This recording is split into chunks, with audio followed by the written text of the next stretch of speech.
I remember that night like it was a photograph, cracked and fading at the edges. The kind of night that settles into your chest, making it hard to breathe, and the shadows look heavier than they should. It was late, later than usual for us, but I had promised Alex I'd wait for him. He was my best friend, the one I'd grown up with since we were small enough to ride our bikes to the corner store without worrying about anything. That night, though, the street felt different, empty in a way that made the quiet almost loud. I was standing by the bus stop near the old gas station, the one with the flickering neon sign that always made me think it was dying in slow motion. The wind was weak, shivering through the leaves of trees lining the street, carrying smells I couldn't quite place. Smoke, maybe, or wet asphalt, and the faint tang of something metallic. My backpack was slung over one shoulder, and I could feel the uneven weight of my homework still inside. I wasn't worried about school at that moment. Not really. I was worried about the way the streetlights stretched their light, like claws across the cracked pavement. Alex was supposed to be here 10 minutes ago. We'd missed the last bus together once before, laughing and running after like fools. But tonight, the streets weren't laughing with us. They were holding their breath. I pulled my jacket tighter, though it didn't do much against the chill crawling up my spine. I tried to tell myself he was just running late. Maybe he'd stopped to grab a soda. Maybe he'd been held up talking to someone. But my chest didn't believe me. My chest was already remembering all the stories my older brother told me about kids disappearing in small towns like ours. I tried not to think about them, but the stories were sticky. They clung to your mind without asking permission. I could hear my own shoes scraping against the asphalt as I paced a few steps back and forth. Every time I paused, I thought I heard something else. A soft crunch like footsteps echoing mine, but slower, heavier. I turned. Nothing. Just a street, dim and empty, except for the gas station sign buzzing in protest. I laughed softly to myself. The kind of laugh you make when you try and shake fear away but failing. Then I saw him. Or maybe I didn't. I saw a shadow moving near the far edge of the street, stretching along the wall of the old apartment building across from the bus stop. At first, I thought it was Alex, but the shadow didn't move like him. It was off, too long, bending around the corner like it had its own ideas about where it should go. I called his name. My voice sounded tiny and fragile. Alex. No answer, just the wind rattling the old sign and the soft, mocking crunch of leaves under feet that weren't mine. I felt it then, the first real prickle of fear, crawling down my neck, making my skin crawl. I wasn't alone. Something was watching. I squinted toward the shadow. It didn't move toward me, didn't move away. It just lingered, waiting. My stomach twisted a low, heavy knot, and I swallowed hard, trying to steady my voice.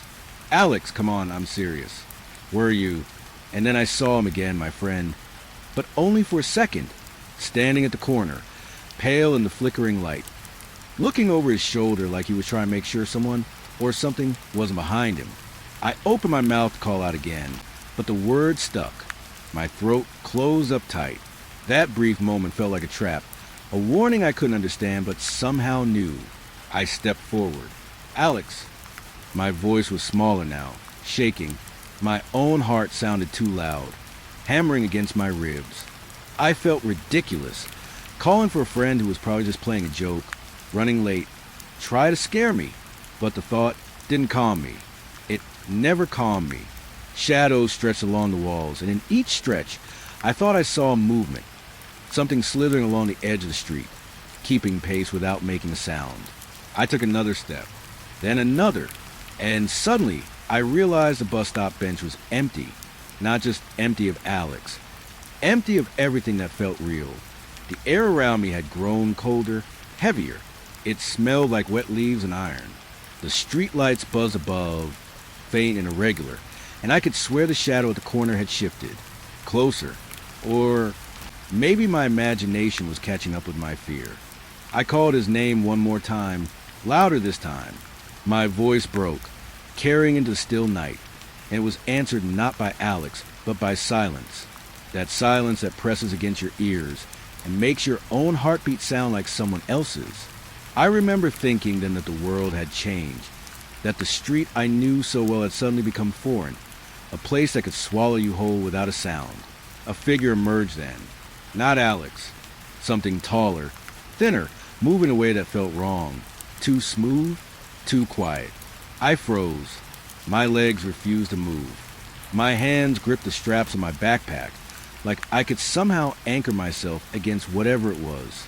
The figure paused, tilted its head as if studying me. My throat ached to scream, but nothing came out. And in that second, that terrifying, stretched out second, I realized that the last place I had seen Alex was no longer where he had been. He was gone, and whatever was there now, whatever was watching me, had replaced him. I stumbled backward, almost tripping over the curb, and the figure didn't follow. It didn't need to. It was patient, waiting, and then, just as suddenly as it had appeared, it vanished, or maybe it had never been there in the first place.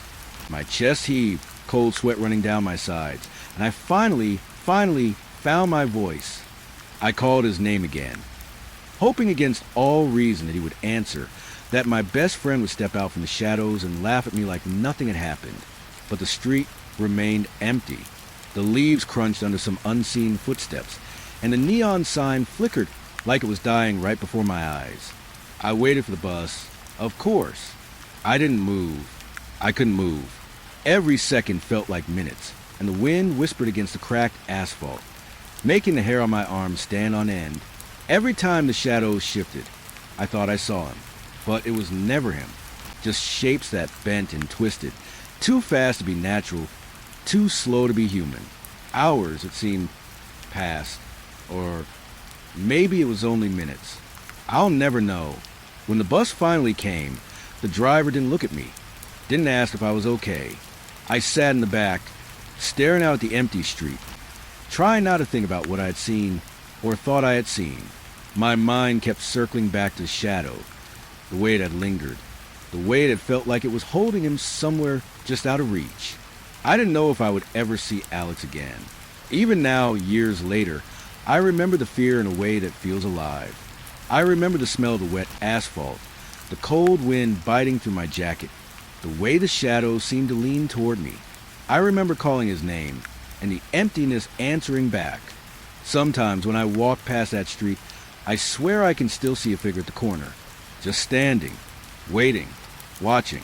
And I wonder if that night I was supposed to see more than I understood. I don't know what happened to Alex. I don't know if anyone does. But I remember the way the darkness felt, heavier than it had any right to be. And I remember the shadows moving in ways that made no sense. That night taught me something I still can't shake. Sometimes, the people you think you know vanish in ways you'll never understand, and the world keeps moving as if nothing happened. And sometimes, you are left staring at the corner of a street, calling a name that will never answer, and feeling the weight of something unseen pressing against your chest. I couldn't stop thinking about that night. Every time I closed my eyes, the street corner, the shadows, Alex's last look, they haunted me. I didn't sleep for more than a few hours, and even then, my dreams were fractured, filled with glimpses of movement just beyond the corner of my eyes. The next day, I knew I had to go back. Not to the street, that was too fresh, too sharp, but to the place everyone said Alex liked to disappear to, the place no one really talked about, the old park on the edge of town. No one played there anymore. Not really. We used to call it Hollow Creek Park when we were younger, but it had long since been forgotten. Rusted swings creaked in the wind. Slides were coated in dirt and moss, and the paths were cracked with weeds growing up through them. It was the kind of place that smelled of decay and wet soil, like it had been left to rot slowly, quietly. I remember standing at the edge of the broken fence, hesitating. The air smelled heavier here, thicker, like the park itself was holding its breath. I told myself I was just being dramatic, that it was a normal, empty park. But the longer I stood there, the more I felt it watching me. Not the usual way the wind can feel like someone's touching you, but something colder, darker, something that pressed against my back even when I faced forward. I took a deep breath and stepped inside. My shoes crunched against the gravel, loud in the quiet that seemed too complete, too unnatural. I walked past the swings first. They were still, hanging from rusted chains, but they moved slightly as I passed, not swinging like the wind was pushing them, more like they were trying to inch closer, slow and deliberate. I swallowed and forced myself to keep moving. The slide came next, slick with moss and grim, reflecting the fading light like a dull mirror. I ran my hand along it. Cold, damp. I tried to imagine Alex here, sitting on the swings, laughing, talking about nothing. The memory felt wrong, unnatural in the silence. Then I heard it. The first sound that didn't belong to me. A soft crunch, like footsteps across a gravel path. Careful and light. I froze. My heart jumped into my throat. Alex. I whispered, my voice cracking. Only the wind answered, shifting the branches above, making a low, hollow groan. I told myself it was a park, the trees, anything but someone or something else. I moved forward, toward the center of the park where the old fountain used to be. It was dry now, the basin filled with dead leaves and trash, but it had always been the spot Alex said he liked the most. I remember him pointing at it one summer, talking about how it felt like the center of the world. Funny, how quickly the world can change. I knelt at the edge of the fountain, peering inside, and for a moment, I could almost see him there, sitting at the bottom, staring up at me with that half-smile, half-worried look. Then the noise came again, soft, deliberate, coming from the corner of the park where the overgrown paths twisted into shadows. I stood up too fast, my knees cracking and my backpack thumped against my back. Footsteps, not mine, slow, careful. I called out again, louder this time. Alex? Is that you? Nothing. I started walking toward the sound, the gravel crunching under my feet, sounding deafening in the emptiness. Each step made me second-guess myself. What if I wasn't alone? What if the shadows weren't just shadows? My mind kept flashing back to the street corner, the way the figure had lingered, watching. My stomach churned. I had no idea what I'd find here, but I knew I had to keep going. The further I walked, the darker it got. The sun had dipped lower, and the trees loomed over me, their branches twisted like fingers reaching down. The sounds grew sharper, the soft snap of a twig, the scraping of something against the gravel. I felt it before I saw it, the brush of air, the sense that someone was just behind me, close enough to breathe on my neck. I spun around, empty, nothing but the shadows that stretched and bent in impossible ways. I started to panic, and panic made me notice things I hadn't before. The graffiti on the walls of a small abandoned pavilion. Scratches that looked almost like letters, half-formed names, maybe warnings. I bent closer, tried to read them. Alex, that was his name. Or maybe it was just a coincidence. Just some kid from years ago. My hands shook. I had to believe it was him. I had to. I moved on, following a narrow path that twisted between the trees. The undergrowth was thick, brushing against my legs, snagging at my jacket. And then I heard it clearly this time. A voice. Faint, almost swallowed by the rustling leaves, but unmistakably human. Help me. I froze. My heart slammed against my ribs. My voice cracked as I whispered back, Alex? The wind carried my words away, and I thought I saw a movement just ahead. Not clear, just a shadow flickering between the trees. I took a step closer, my backpack heavy, my breath ragged. The shadows shifted, faster this time, and I stumbled back. Something about the park felt alive. Not alive like the trees, not alive like the wind, but aware. I could feel it studying me, weighing me, deciding what I was allowed to see and what I wasn't. Every step I took seemed to echo in time with my heartbeat. I called out again, desperation clawing at my throat. Alex, please. The voice came again, louder, closer. A child's laugh? No, it was wrong. Warped, hollow, like glass breaking in slow motion. I turned in a circle, trying to locate it. The trees stretched overhead, their branches moving slightly, but I saw nothing. My stomach tightened into a knot. I wanted to run, but my legs felt rooted, as though the park itself had its hands around my ankles. Then I saw it, or him, Alex, just ahead, near the edge of the small pond that had dried up years ago. His silhouette was clear for a second, but wrong. Too tall, too thin, shadows bending around him like smoke. He didn't move like Alex. He didn't smile. And then, just as quickly, he was gone, vanished, as if the air had swallowed him whole. I ran toward where I thought I saw him, calling his name again. My voice was raw, and the air felt heavy, thick, pressing against my lungs. Every shadow along the path seemed to pulse with movement, almost breathing. I tripped over a root, sprawling across the gravel, and when I got up, the pond was empty, silent, normal again, like nothing had ever been there. I wandered the park for what felt like hours, following sound that vanished when I approached, glimpses that flickered at the edge of my vision.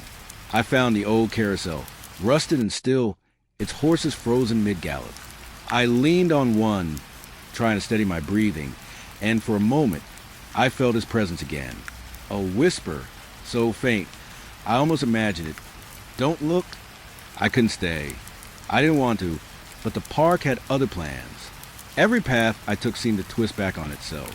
Every landmark was familiar, yet impossible. It was like the park itself had changed while I wasn't looking, reshaped to keep me inside, to make me walk in circles, searching for a boy who might never exist here at all.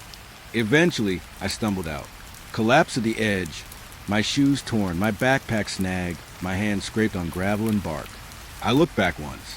The shadows in the trees didn't move. Or maybe they did.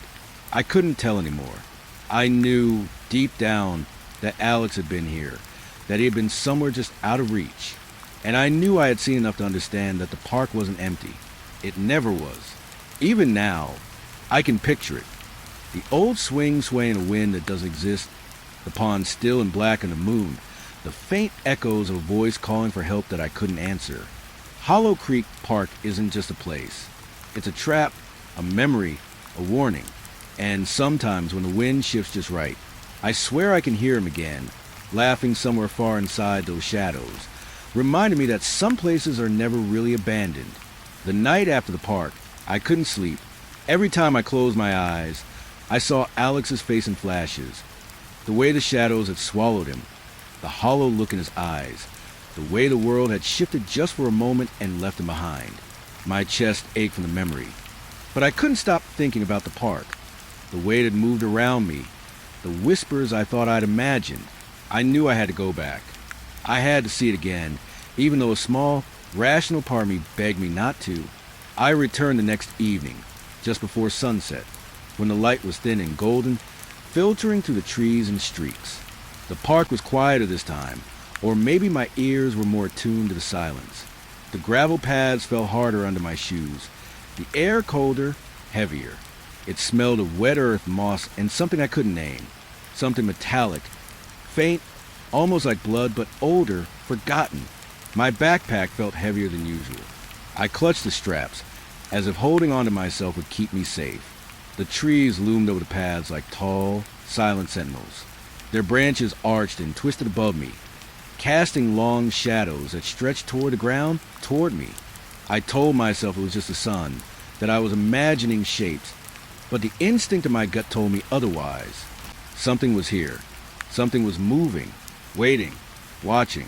I walked slowly, my shoes crunching on gravel.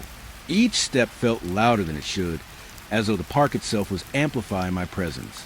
And then I heard it, a whisper, soft, barely audible. I froze. My heart jumped, my throat tight. I strained to listen. Alex. It sounded like a child, like him, but it was wrong. Hollow, empty. I called out his name, my voice shaking. Alex, is that you? My words felt weak, swallowed by the trees. The wind rustled through the leaves, but the whisper came again, closer this time. I spun, trying to locate it, my eyes darting between trunks and shadows. It came from everywhere at once and nowhere at all. The trees themselves seemed to murmur, leaves brushing together in patterns that sounded like speech. I walked toward the sound, drawn, repelled, unsure which I was more afraid of, losing him or finding him like this. My feet carried me down a narrow path, over roots and rocks, deeper into the park than I'd ever dared go before. And then I began to hear names. Soft, repeated names over and over until they blended together. Alex, Jamie, Corey, names of kids from town. Kids I didn't know personally, but kids I knew had gone missing. My stomach turned. The whispers weren't just repeating names. They were saying things, secrets that only the missing teens could know. Things no one else could. My mind recoiled. How could they be here? How could they be speaking? I stopped, breathing hard, trying to steady my racing thoughts. Maybe it was my imagination. Maybe the grief and fear were making me hallucinate. But then I heard it again. A voice, distinct this time, a soft, tremulous sound that cut through the murmur of leaves. You shouldn't be here. I spun around, heart hammering. The path behind me stretched endlessly. Trees bending in ways they hadn't before, shadows thickening at the edges. My rational mind tried to remind me that this was just an overgrown park, old and abandoned, but the instinct in me screamed that something was very wrong. Something was shaping the space around me, bending it to its will. I tried to walk faster, moving deeper into the trees, hoping the voices would guide me, hoping they would lead me to Alex. But the more I moved, the louder the whispers became, and the more I realized that the park wasn't leading me to him. It was showing me something else. Things I couldn't name. Shapes moving just beyond my vision. Shadows curling in unnatural ways. Trees that seemed to lean toward me, reaching out with knotted branches. And then I heard a memory. Not mine, not completely. A small, clear memory of Alex from a week before he disappeared. His laugh. The way he tucked his hands into his hoodie pockets when it was cold. The way he liked to hum that off-key tune while walking. But it wasn't just memory. It was layered with something else. A warning. A fear. Something that made my chest tighten, my throat close. He had been scared. Scared enough to leave something behind. Something that whispered now, repeating his secrets to me. I sank to my knees for a moment, trying to catch my breath. The leaves brushed my arms as if they were alive, rubbing against my skin, whispering over and over. I could feel the park pressing in, surrounding me, folding over itself. Every shadow seemed to have a shape, every sound a rhythm that felt deliberate. I wanted to run, but my legs refused. It was like the park wanted me to hear, to understand, to see. I remembered my flashlight in my backpack. I fumbled for it, hands trembling, and clicked it on. The beam cut through the growing dusk, illuminating twisted roots, long abandoned benches, and paths that shouldn't have been there. And then I saw him, or thought I did. A flicker of movement between the trees, pale and thin, bending like smoke. My stomach dropped. I whispered his name again. Alex. The shadow didn't answer, but the whispers grew louder, overlapping, repeating his secrets. The last fight he'd had with his brother, the lie he'd told to avoid detention, the small joke he had laughed at with me that very morning. No one else could know these things. And yet, the voices repeated them, almost mocking, almost cruel. I wanted to scream, but the sound caught in my throat. Panic bubbled up in my chest, sharp and bitter. My eyes darted around, trying to find him, trying to find anything solid. The trees seemed alive, moving when I wasn't looking, shifting their trunks and branches in impossible ways. And through it all, the whispers followed, circling never still. They weren't coming from a single place. They were all around me, inside me, in my head as much as in the park. I started walking, almost blindly, following a path that felt familiar and impossible at the same time. A twisted trail of roots and dirt that looped back on itself, shadows stretching into corridors I couldn't pass. And I realized then that the park wasn't just a place. It was a living memory of all the missing kids. Each tree, each root, each shadow held them. Their voices, their secrets, trapped and repeating for anyone foolish enough to listen. I stopped at the base of an enormous oak, its trunk split and scarred, roots curling like hands. The whispers seemed to converge there, soft but insistent. I pressed my ear against the bark, trying to make sense of the jumble of voices. And then, a single clear whisper, distinct from the rest, cut through the murmur. He's gone. You can't bring him back. I recoiled, heart hammering. The wind picked up suddenly, rustling the leaves in a sharp, angry gust. Shadows shifted violently. and for a moment, I saw Alex standing among the trees, pale and thin, smiling at me in a way that wasn't a smile, a warning and a farewell all at once. And then he was gone, vanished into the darkness as if he had never been there. I stumbled backward, gasping for air. My legs wobbled, and I almost fell to the ground. The whispers faded slightly, retreating into the depth of the park, but I knew they were still there, lingering, watching, waiting. The paths I had followed now seemed unfamiliar, twisted and impossible. Every tree looked like it had moved. Every shadow stretched farther than it should. I didn't stay long after that. I retraced my steps the best I could, following the faint outlines of the paths I remembered, trying to escape. The air felt heavy, thick with something I couldn't name, a weight pressing against my chest. The whispers continued, soft now, like a breath at the edge of my ear. He's still here, waiting. When I finally stumbled out of the park, collapsing onto the edge of the road, I looked back once. The trees loomed, silent now, still, but I knew the whispers would never stop. They would linger in the roots, in the leaves, in the spaces between the branches.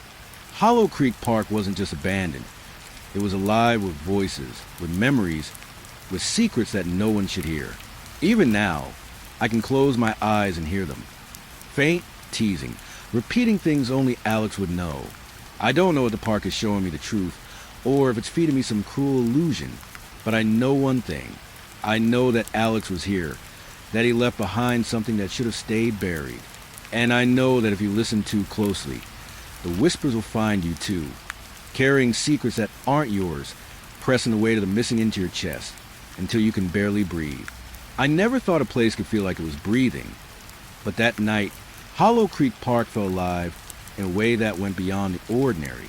After the whispers, the secrets, the glimpses of Alex that weren't really him, I felt like I was being pulled deeper into something I couldn't name. The air itself was thick, heavy with a memory of every lost voice, every vanished kid, every echo of someone who had walked these paths and never returned. I walked cautiously, my shoes crunching softly against the dirt and gravel, but even as I moved, I felt that weight pressing from all sides. I remember the shadows first. They stretched across the ground in strange angles, twisting as if the light had its own will, bending toward me, around me. One shadow in particular caught my attention, darker than the rest, like the absence of light itself had taken form. I froze, my chest tight, and stared. The shadow didn't move like a normal shape. It shifted in jerky, unnatural bursts, like it was learning how to imitate movement. My stomach churned. I wanted to run, but something rooted me in place. Fear, curiosity, desperation, some combination I couldn't untangle, kept my feet on the path. I called Alex's name again, voice small, shaking. Alex? Please. Nothing answered except the wind to the branches, soft and almost mocking. And then I heard it, a faint response, so soft I almost didn't recognize it. A whisper carried just beyond the rustling leaves. Over here. My heart slammed against my ribs. I knew better than to follow it.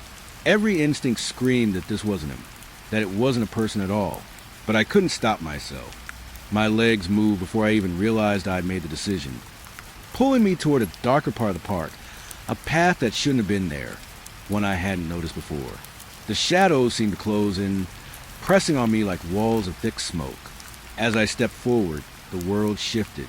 The trees leaned unnaturally, bending toward me, their branches twisting like skeletal hands. The air grew colder, my breath fogged in front of me, and I could hear the sound of my heartbeat echoing in my ears. And then I saw it, the figure. It was humanoid, tall and thin, a shadow wrapped around itself, indistinct at the edges like smoke in moonlight. I couldn't make out a face, only the suggestion of eyes, darker than the black of the night. It moved, but not in steps. It glided, or perhaps the world was sliding beneath it. I couldn't tell which. My stomach clenched, a coil of fear tightening with every heartbeat. Alex. I called again, my voice trembling. My throat burned. The figure tilted its head, slowly, unnaturally, almost as if it were studying me, weighing me. It didn't speak, didn't move closer, and yet it was closer than I had any right to imagine. I could feel its presence pressing against me. as though the air itself carried its weight. I tried to take a step back. My foot hit a root, my body pitching forward, but I caught myself on a tree. The shadow didn't react. It didn't need to. It didn't act like a person, but it carried all the dread of something alive, something patient, something that had been waiting for me. I wanted to run, to scream, to turn and leave this place behind forever. But part of me, the part that still believed I could find Alex, that still refused to accept that he was gone, kept me rooted. I took another step forward, and the shadow shifted. I swear it moved just enough to make me think it had stepped aside, guiding me, luring me deeper. The path beneath me changed. It bent, curved, impossible in ways that made no sense. Trees that had been far apart now loomed close, their branches intertwining overhead. The shadows of the leaves danced against the ground, stretching and bending unnaturally.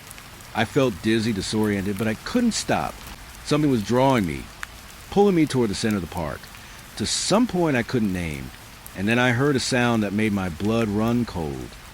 Footsteps behind me, not mine, heavy, deliberate, though soft, almost cautious. I spun around. Nothing. The path behind me was empty, yet I could feel them there, moving with me, keeping pace. I swallowed hard, tried to speak, but no words would come. My heart thundered in my chest.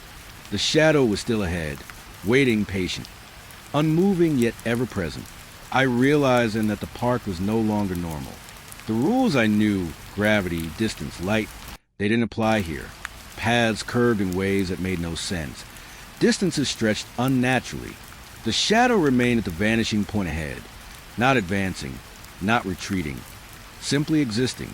And I felt it again, the feeling I'd first had that night on the street corner, the sense of being watched, studied, weighed. A whisper came then, soft, intimate, the kind that made my skin crawl. "Do you see?" It sounded like Alex, but not quite. Layered, warped. "Do you see what I see?" I nodded, though I knew it couldn't hear me. My legs moved forward on their own, dragging me closer.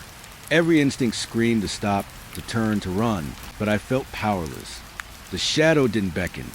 It simply existed, and I followed, drawn against my will. As I neared the vanishing point, the world shifted again.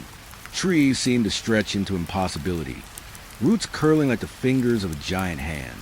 The ground beneath me felt soft, almost liquid, as though I were walking on air that had weight.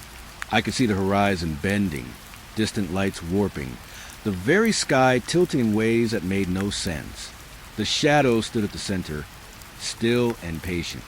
I felt an urge to reach out, to touch it, to find some connection, some proof that Alex was there, that he wasn't gone.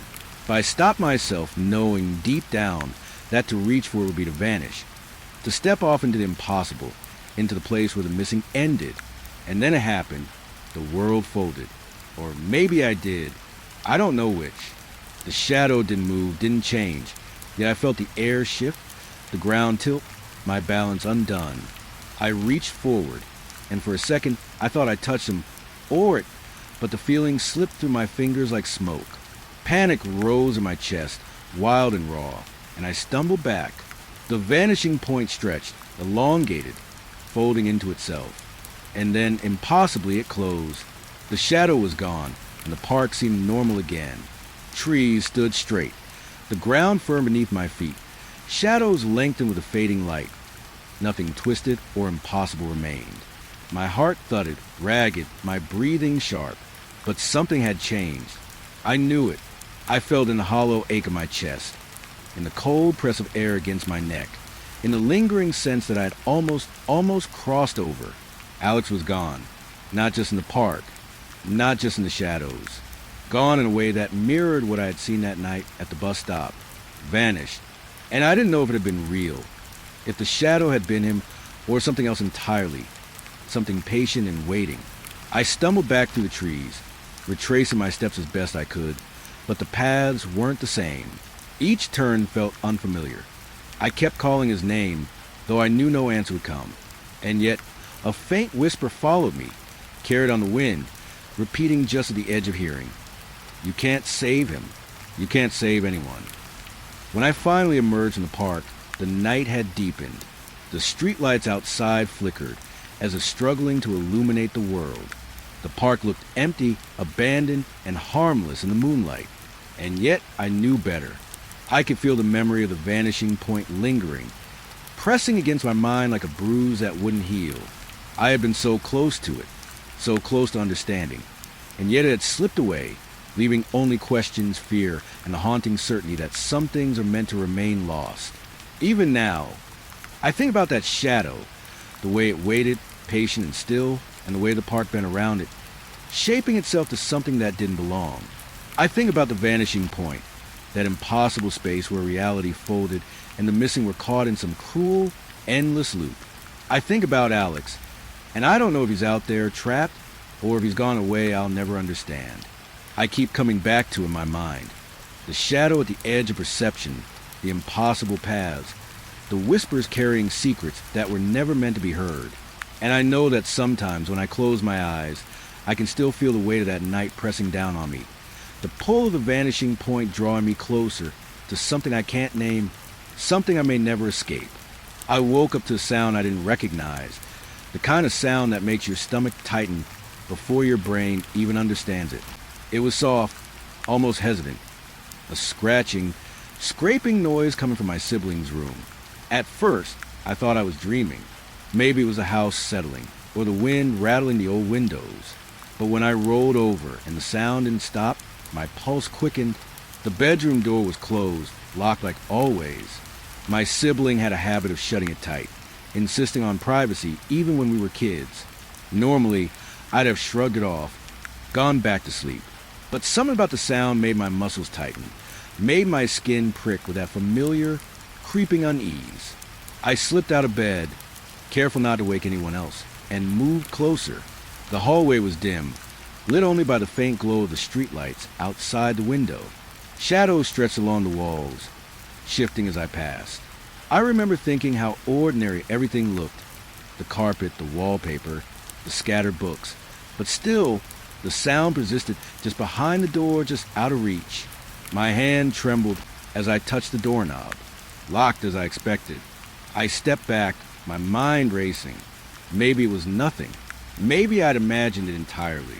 But my gut told me otherwise. There was an intelligence in the sound, a pattern, a pause as if someone or something knew I was listening. I crouched slightly, pressing my ear to the door, straining to hear. The noise was quieter now, softer, almost deliberate. It was like fingers scraping across the wooden floorboards, moving from one side of the room to the other. I whisper my sibling's name, soft, tentative. "Hey, you awake?" No answer, just a faint sound of scratching. My chest tightened.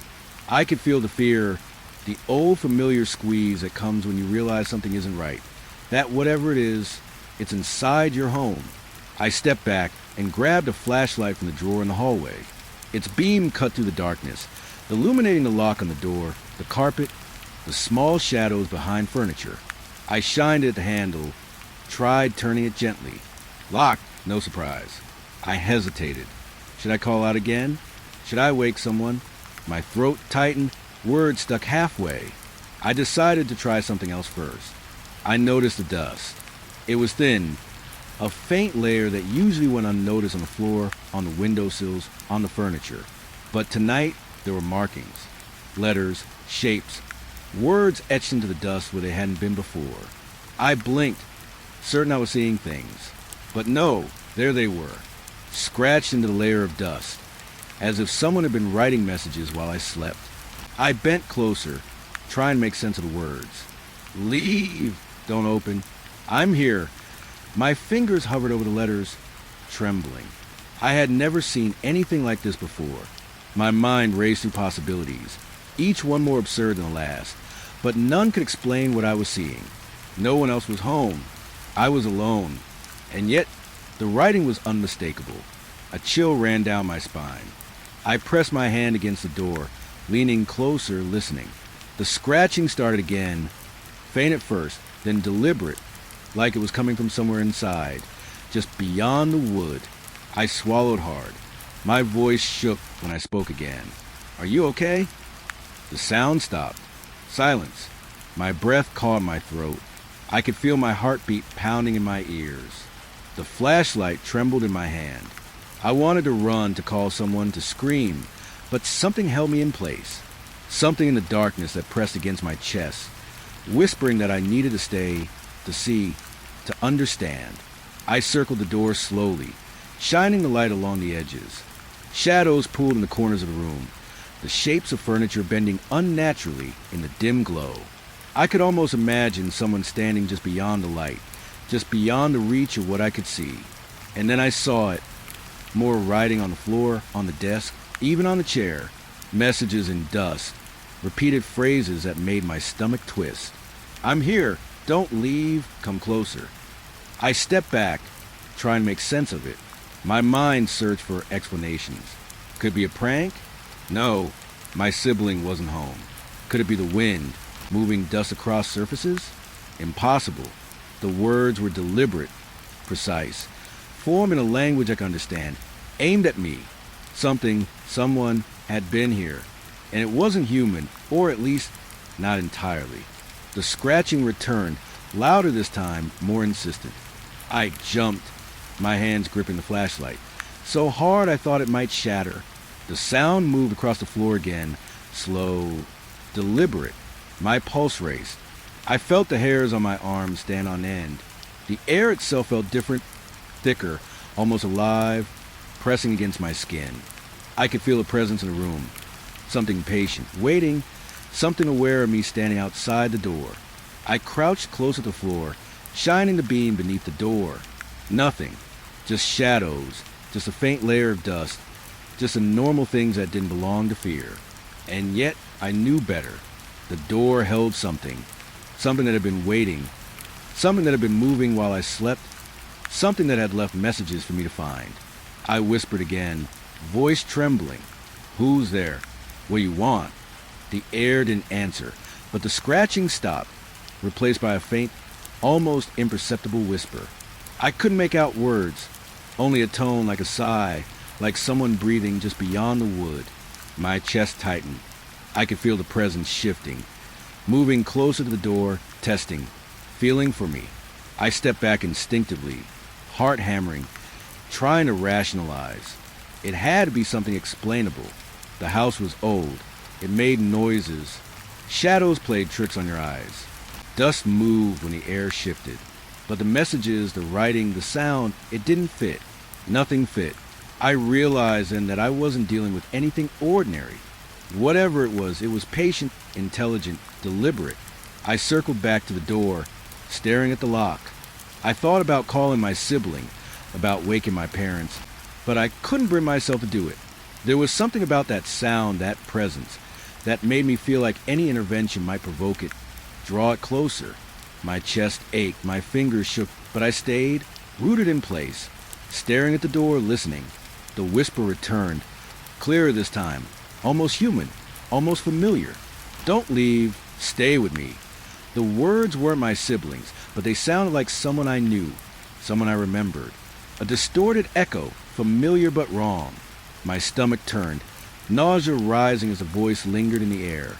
I pressed my hand to the door again, wanted to touch, to reach, but the wood was solid, cold, unyielding. I took a deep breath, trying to steady my shaking hands. My mind raced with memories of nights spent in this house, of normal sounds, of quiet moments that felt safe. And yet, all of that comfort had been stripped away. The door held something else now, something alien, something aware. The messages, the whispers, the feeling of being observed, they weren't going away. Hours seemed to pass, though I couldn't be certain. Time felt wrong, stretched, elastic. The whispers came and went, the scratching shifted, and the dust revealed new messages whenever I looked away. It was as if the room itself was alive, communicating, waiting. I wanted to leave, to escape the weight pressing against me, but I couldn't tear my eyes away. Something had chosen this door, this room, this moment, and I was trapped with it. Finally, I stumbled back, gripping the flashlight like a lifeline. I whispered one last time, my voice barely audible. Please, just go away. The room fell silent. The air felt heavy, thick with a memory of what had been there. I didn't sleep that night. I didn't close my eyes. I sat in the hallway, clutching the flashlight, staring at the door, knowing that whatever had moved behind it wasn't gone. It was waiting, patient, aware, and I had no idea when or if it would return. Even now, I can feel the presence lingering in my memory, pressing against me in quiet moments when the house is still and the shadows stretch long. The messages in the dust, the whispers behind the door, they aren't gone. And I know, deep down, that the room is not just a room anymore. It's a place that remembers, a place that waits, a place that watches. I don't know what it wanted that night. I don't know if I'll ever know. All I know is that I am still here, trembling, listening for the sound of scratching, waiting for a message to appear and wondering when or if it will come back. It started slowly, almost imperceptibly. At first, I thought I was just tired, the kind of exhaustion that makes your mind play tricks on you. But the more time passed, the less I could trust what I remembered. Things that had always been there, photos, books, clothes, started shifting, moving just enough to make me doubt myself.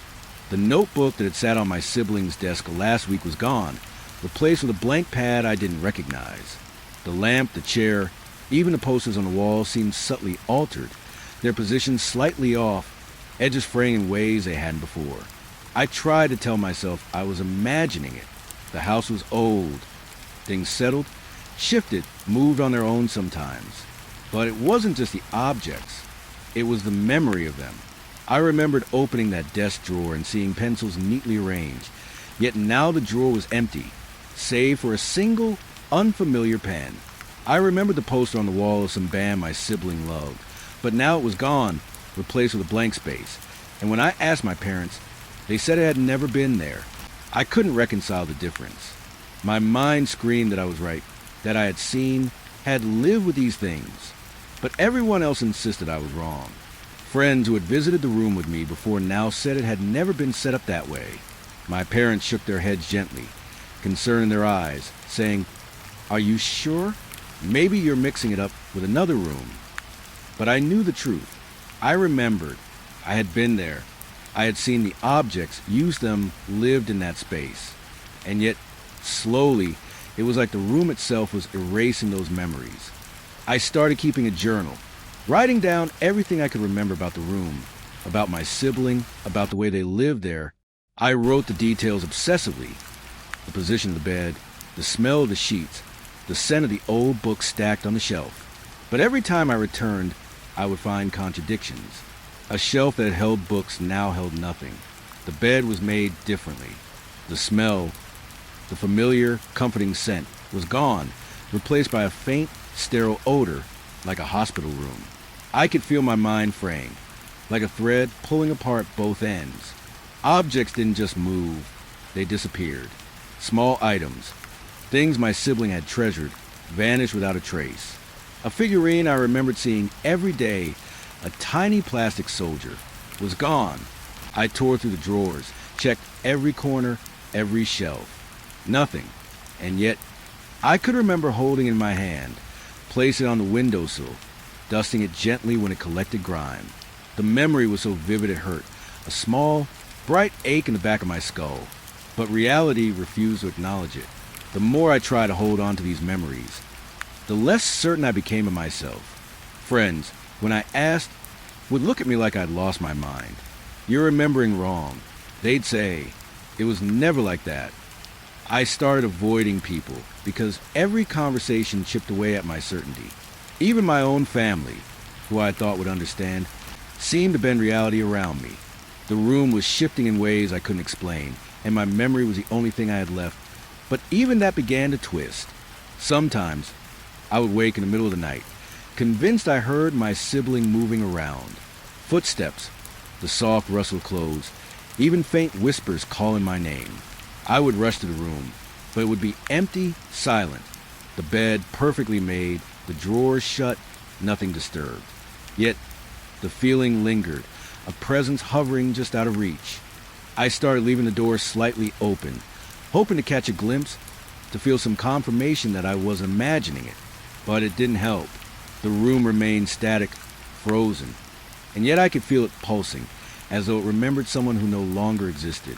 I began noticing small anomalies throughout the house. The hallway carpet I was certain had always been burgundy was suddenly gray. The light switch in the kitchen didn't match my memory of it. It was on the opposite wall.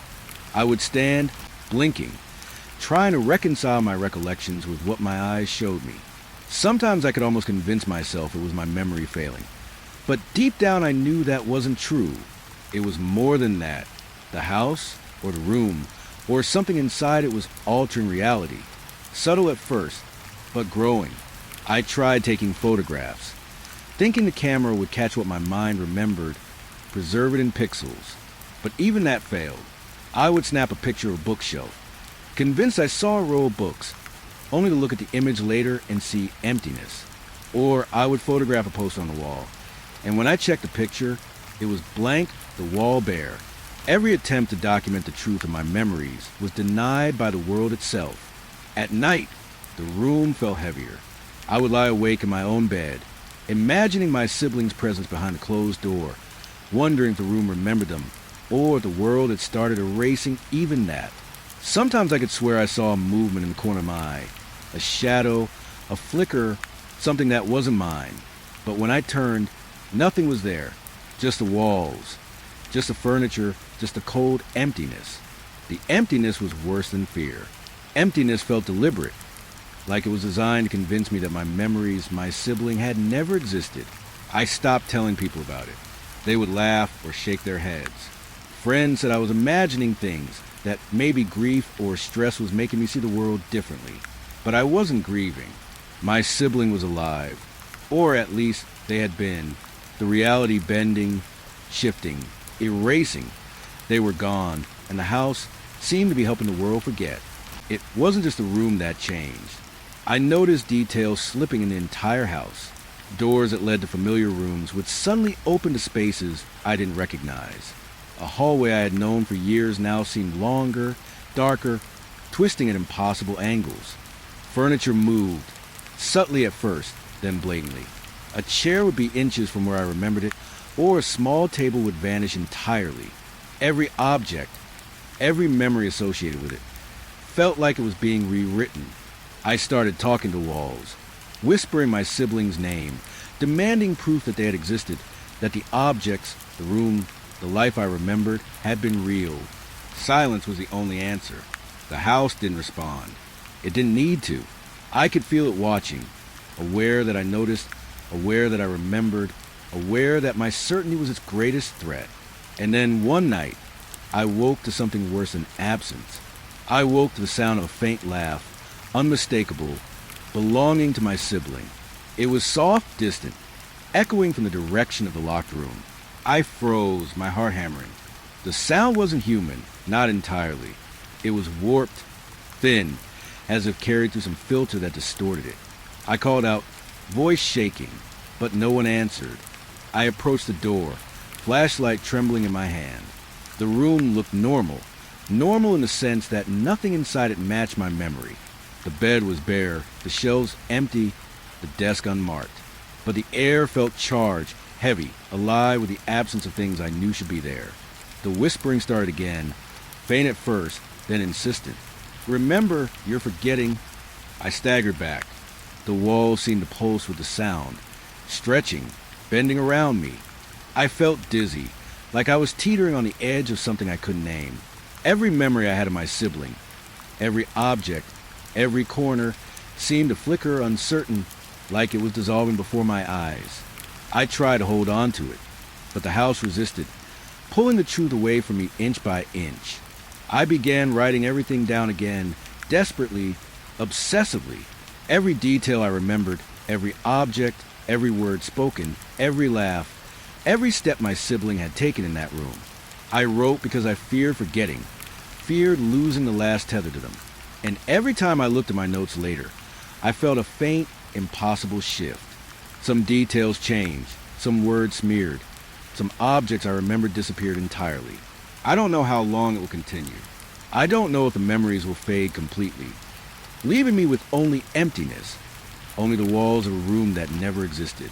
Every day, the world seemed a little less certain, the room a little less familiar, the presence a little weaker, a little more distant. And yet, I can feel it lingering just beyond perception, aware that I remember, aware that I know, aware that my sibling existed. Even now, I can close my eyes and see the room as it once was. The posters on the walls, the desk piled with papers, the bed unmade, the small, trivial objects that made the space alive. And yet, I open my eyes, and the room mocks me with emptiness. Vanishing objects, vanishing memories, friends insisting it was never there. The world rewriting itself, erasing everything I hold true. And still I remember. It was past midnight when the footsteps started. I remember lying in bed, staring at the ceiling, telling myself it was just a house settling, the usual creaks and groans of old wood. But then I heard it again, a soft, deliberate step on the hallway floorboards. Pause. Another step. Pause. Not random. Not the usual noises of an old house. Something was moving out there. Something awake. Something aware. I sat up slowly, my heart hammering in my chest, trying to convince myself it was a family member walking somewhere. Maybe up in the living room, maybe my imagination, but the hallway was empty. The moonlight from the window fell in pale rectangles on the floor, illuminating nothing but shadows and long, familiar shapes of doors. My sibling's door was still locked. I could feel it, as if the lock itself was a pulse, throbbing softly under the wooden frame. The footsteps stopped for a moment. Silence filled the space, thick and heavy, pressing against me from all sides. I could hear my own heartbeat echoing in the stillness. Then a whisper, soft, distorted, almost a sigh. My sibling's name, barely audible, carried down the hall. I froze, trying to make sense of it. I wanted to tell myself it was a dream, a hallucination from the stress of the past few weeks. The night spent watching rooms shift, watching memories unravel. But no, it was too real. The whisper came again, this time clearer, urgent. Help me? I swung my legs off the bed and stood, barefoot on the cold floor. I could feel the boards beneath my feet, familiar and unyielding, yet somehow different, as though the hallway itself had grown longer, narrower. I stepped toward the door, every instinct screaming at me to stay in the safety of my room. But the pull of the voice, the insistence of it, made my feet move before my mind could catch up. The hallway stretched before me, silent except for the occasional soft creak of floorboards that weren't mine, sounds I didn't make, shadows pulled in the corners, thick and unnatural, curling along the baseboards. The air smelled faintly of dust, old wood, and something metallic I couldn't identify. My hand shook, clutching the edge of the doorframe as I peered into the hall. And then I saw it. A figure at the far end, just beyond the reach of moonlight. Pale, thin, a shadow wrapped around itself. Indistinct but undeniably there. It didn't move like a person, didn't breathe like one, but it existed, and it was watching me. I could feel its gaze, heavy and pressing, like gravity in reverse, pulling me toward it. I whispered my sibling's name again, my voice shaking. Are you there? The figure tilted its head, a motion slow and deliberate. And then, impossibly, it stepped toward me, not like walking, more like sliding, gliding along the boards, soundless, effortless. My chest tightened, every muscle in my body screaming to run, but I couldn't. I was rooted, eyes fixed on that form, mind struggling to comprehend what I was seeing. The air around me seemed to bend, distort. Shadows stretched, flickered, and warped. I could hear the faintest rustle, like fabric brushing against skin, or maybe the whisper of a foot moving across the floor. And then came the voices, multiple, layered, overlapping, repeating things only my sibling would have said, secrets I shouldn't have known but did. They came from the hallway, from the shadow, from the walls, from everywhere and nowhere at once. I'm here, don't leave, remember. The words tumbled over themselves, overlapping, impossibly fast, impossibly real. I could feel them in my chest, pressing, burrowing into my memory, twisting what I knew, what I remembered. My mind reeled. How could a presence, if that's what it was, know these things? How could it be so intimately aware of every small detail, every laugh, every step my sibling had taken? I stumbled backward, tripping over the edge of the rug, my hand scraping against the floor. The flashlight I had grabbed earlier lay on the floor, casting a weak, uneven beam down the hallway. When I picked it up, the figure had moved. Closer, not advancing, not retreating. Simply existing in the space between certainty and oblivion. I tried to speak, my voice trembling. "What do you want?" Silence answered, thick and suffocating. Then a sound that made my blood run cold. A soft click, the sound of the doorknob turning in my siblings' locked room. My eyes darted to the door, heart hammering. Locked, yes, but now, impossibly, the knob was moving, twisting ever so slightly. The whisper came again, urgent, insistent. "Open, it's time." I shook my head, fear twisting my stomach. No, I wouldn't. I couldn't. And yet, my hand moved toward the knob almost of its own accord, drawn by something I couldn't name. Something patient. Something aware. As I touched the door, a memory flashed across my mind. My sibling laughing, their hands brushing over the dust on the desk, writing messages I hadn't understood at the time. A moment so ordinary that it seemed mundane, but now it felt like a warning, a clue, a piece of the puzzle I was only beginning to see. I swallowed hard, shaking, and the air seemed to grow colder, heavier, pressing down from above, from the walls, from the space around me. Then the whispers multiplied, louder, faster, indistinguishable voices layering over each other. My legs trembled, my hands cold on the doorknob, and I understood with a clarity that made my stomach twist. Whatever had been behind this door was not my sibling in any way I could recognize. It was something else, something that had been waiting, patient, aware, feeding on memory, feeding on presence. It had learned the shape of my sibling, the sound of their voice, the way they laughed, the things they had loved.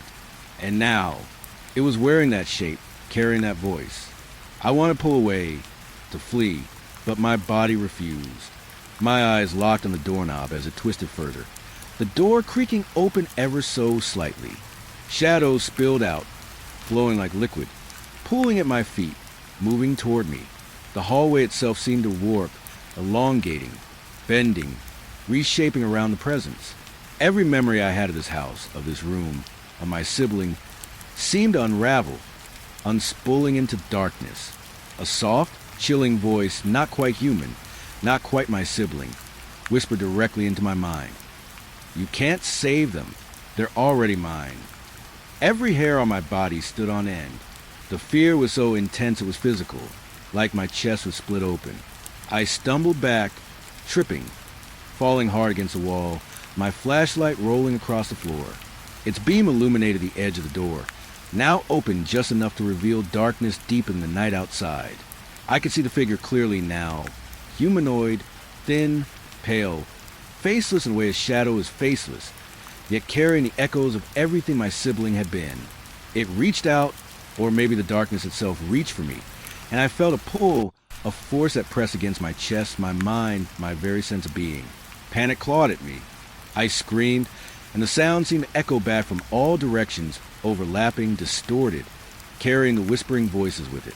I forced myself to stand, shaking, every instinct screaming to run. But my feet were heavy, stuck in the hall as if the air itself had turned to glue.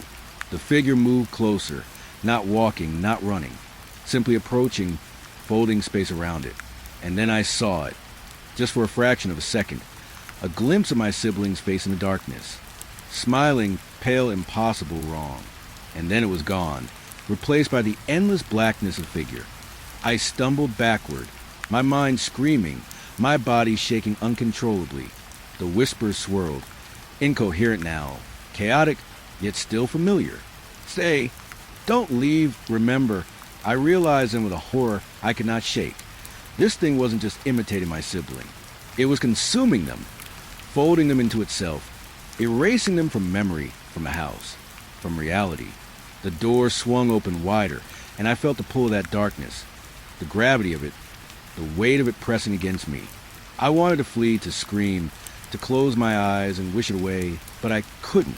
My feet moved backward, almost of their own accord, away from the door, away from the figure, my head spinning, my breath ragged. And then I understood fully, horrifyingly, the room had never been safe. It had never belonged to my sibling. It had been a trap, a container, a waiting space for something that learned, something patient, something aware. Everything I remembered, the laughter, the desk, the dust messages, even the fading memories, had been bait, shaping me, drawing me closer, teaching me the contours of love, of familiarity, so I could use them. The whispers became louder, louder than the pounding of my heart, louder than my own breathing. The hallway seemed endless now, stretching impossibly in both directions, and the figure at the vanishing point didn't advance or retreat. It simply waited, patient, aware, consuming, echoing every sound, every memory, every trace of my sibling. I stumbled to the stairs, almost tripping, nearly falling, and I ran. My feet pounded against the floorboards, the air thick, alive with whispers. I didn't look back. I didn't dare. The door remained open behind me, darkness pooling in the threshold, and I knew, with a certainty that froze my blood, that whatever had been there had learned everything it needed. Even now, when the house is quiet, I can hear faint whispers echoing from that hallway, faint footsteps moving just beyond my door. I know they're not real in the normal sense, but I also know they're not entirely false. That darkness, that thing, waits patiently, still wearing the mask of my sibling, still holding the memory that's stolen, still learning. And I can't unhear the echoes, can't unsee the shape, can't unfeel the weight of the truth. The locked bedroom never held my sibling. It held something else, something patient. And I was never supposed to open the door. It started like any normal Friday night. I remember walking up the steps to Mia's house, backpack slung over one shoulder, the street quiet except for the distant hum of cars. The porch light glowed warmly, the way it always did, and I felt the familiar ease of being somewhere safe, somewhere normal. We had planned a sleepover for weeks, texting and joking about movies, snacks, and staying up way too late. Mia opened the door before I could even knock. She grinned, hair messy from a day spent outside, and stepped aside. Finally, "I thought you'd bail," she teased, voice bright, carefree. I laughed, trying to match her energy, but something flickered at the edge of my mind. A little unease I pushed away, telling myself I was just tired from the week. Inside, the house smelled like popcorn and cinnamon from the snacks her mom had left on the counter. The living room was warm, soft light spilling from a lamp in the corner. Mia's little brother was somewhere upstairs, probably playing video games. Everything seemed normal. Everything should have felt normal. We dumped our bags by the couch and started with small talk, the kind that fills the early minutes of a sleepover, school gossip, silly stories, jokes we told 100 times but laugh at anyway. I remember the laughter, the comfort, the way it made the world outside fade. For a moment, I forgot about the strange feeling when I'd arrived, the flicker of unease I couldn't name. We picked a movie, one of those cheesy horror flicks we've always loved. The kind where nothing is really scary, but you laugh and jump anyway. The opening credits rolled, and I sank into the couch, shoulders relaxing. Time seemed normal, flowing as it always did. But then, something changed. I don't remember exactly when, it was subtle at first, but I noticed the clock on the wall. The second hand was moving too slowly, or maybe the room itself had slowed. I glanced at Mia, trying to see if she noticed. She was smiling, eyes fixed on the screen, but her movements were off, like she was in slow motion, the way I imagined a dream would stretch reality. I shook my head, trying to laugh it off. Weird night, I muttered, more to myself than to her. Mia tilted her head, a little frown flickering across her face, but she didn't say anything. She was always good at ignoring my strange remarks, brushing them off with a smile. I forced myself to focus on the movie, but the sound seemed distorted. Not the movie itself, but the room around it, the hum of the fridge, the faint creak of the floorboards, even the tick of the wall clock. They all felt drawn out, stretched, unnatural. I glanced at my phone, hoping to see the time and reassure myself that everything was fine. But the numbers seemed wrong, too slow, as if hours had stretched into minutes. I put it down, feeling a prickle of panic. I didn't understand. Something wasn't right. The house, the room, even Mia felt slightly wrong. We finished the movie, or maybe hours passed. I couldn't tell. The sun had long set outside, the darkness thick against the windows. Mia suggested we play a game, one of those card games we'd never finished last time. I nodded, trying to push down the unease growing in my chest. But as we shuffled the cards and dealt them, I noticed subtle differences in the room. Things shifted when I wasn't looking. A chair slightly closer to the couch. A cushion on the floor that had been neatly on the sofa before.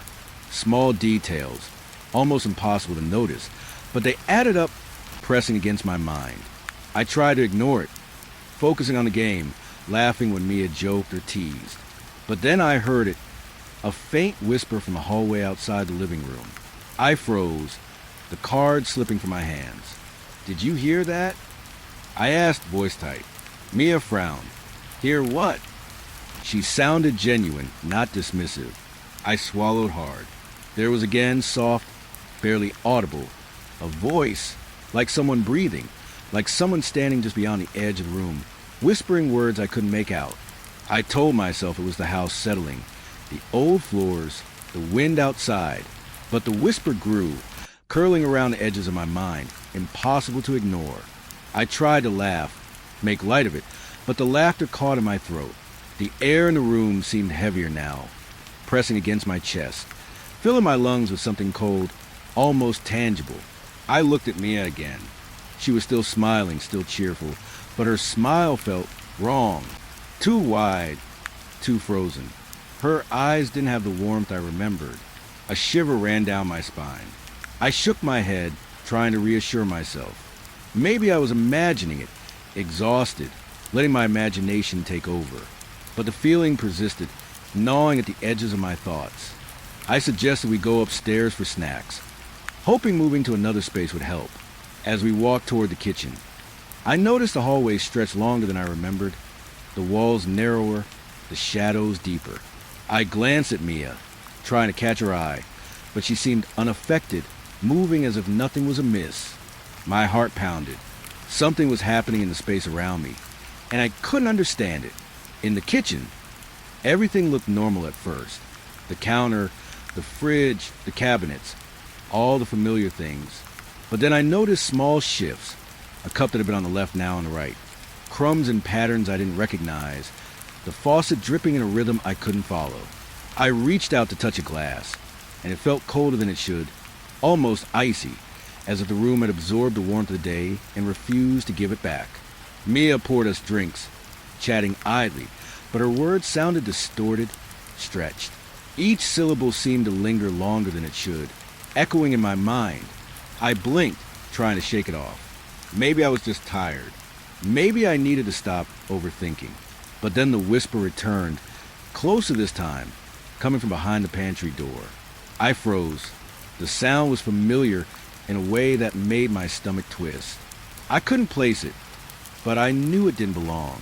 I swallowed hard and asked, voice trembling, "Mia, did you hear that?" She glanced at me, tilting her head, frown flickering again.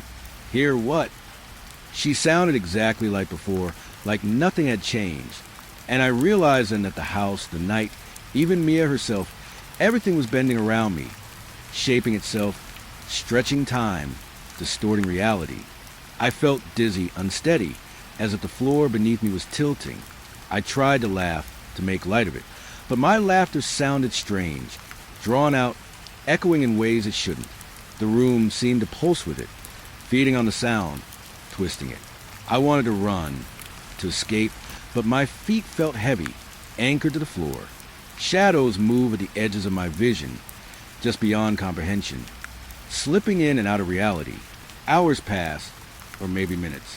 I couldn't tell. The house seemed endless, stretching forward and backward, time collapsing in on itself.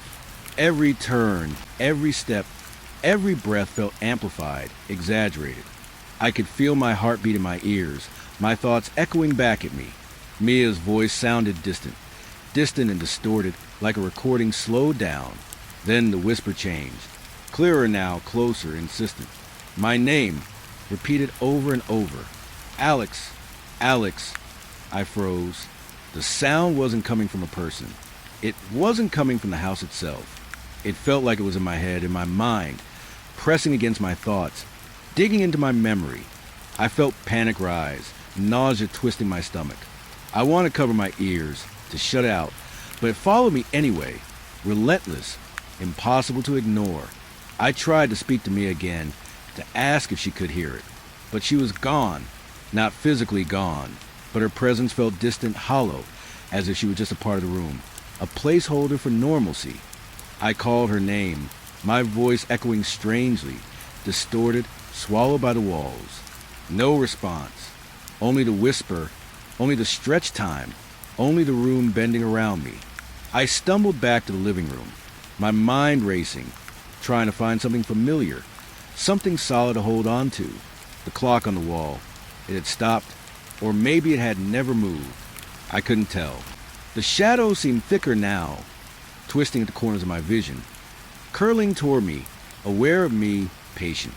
I sank to the floor, hands pressed over my ears, try to block out the sound, trying to block out the stretching, the bending, the slow, suffocating weight of the night. And then I realized with a sick, sinking certainty, the house, the night, even the friendship I had trusted, was no longer normal. Something had slipped in, something patient, something aware. It had learned the shape of comfort, the shape of laughter, the shape of innocence. And now it was stretching, twisting, reshaping everything around me, pulling time itself into impossible patterns. I don't know how long I sat there, rocking back and forth, trapped in distorted night. Minutes, hours, maybe days. Every breath felt heavy, every heartbeat an echo, every shadow alive. I wanted to leave, to escape, but the world outside the door had shifted. Too. The street, the porch light, even the air felt wrong, stretched and unnatural. Morning came slowly, as if the night had refused to release me from its grip. The light through the curtains was pale and weak, gray and muted. Not like the usual sun that spills into the room and fills it with warmth. I blinked, still curled up on the living room floor, the events of the night pressing into my mind like heavy, invisible hands. For a moment, I thought I might have fallen asleep there. The air was still thick, heavy with that strange tension I couldn't shake, the lingering echo of whispers, footsteps, stretch time. I shook my head and tried to rise, the floorboards groaning beneath me. That's when I noticed the silence. Not the peaceful kind of morning silence, but the wrong kind of silence. The house was empty. No distant footsteps, no laughter, no movement upstairs. I called out for Mia. Mia!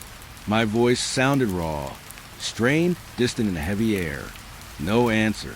I stumbled to the kitchen, hoping maybe she had gone ahead to make breakfast. The counter was empty, the cabinet shut, the fridge humming faintly, normal except for the absence of her.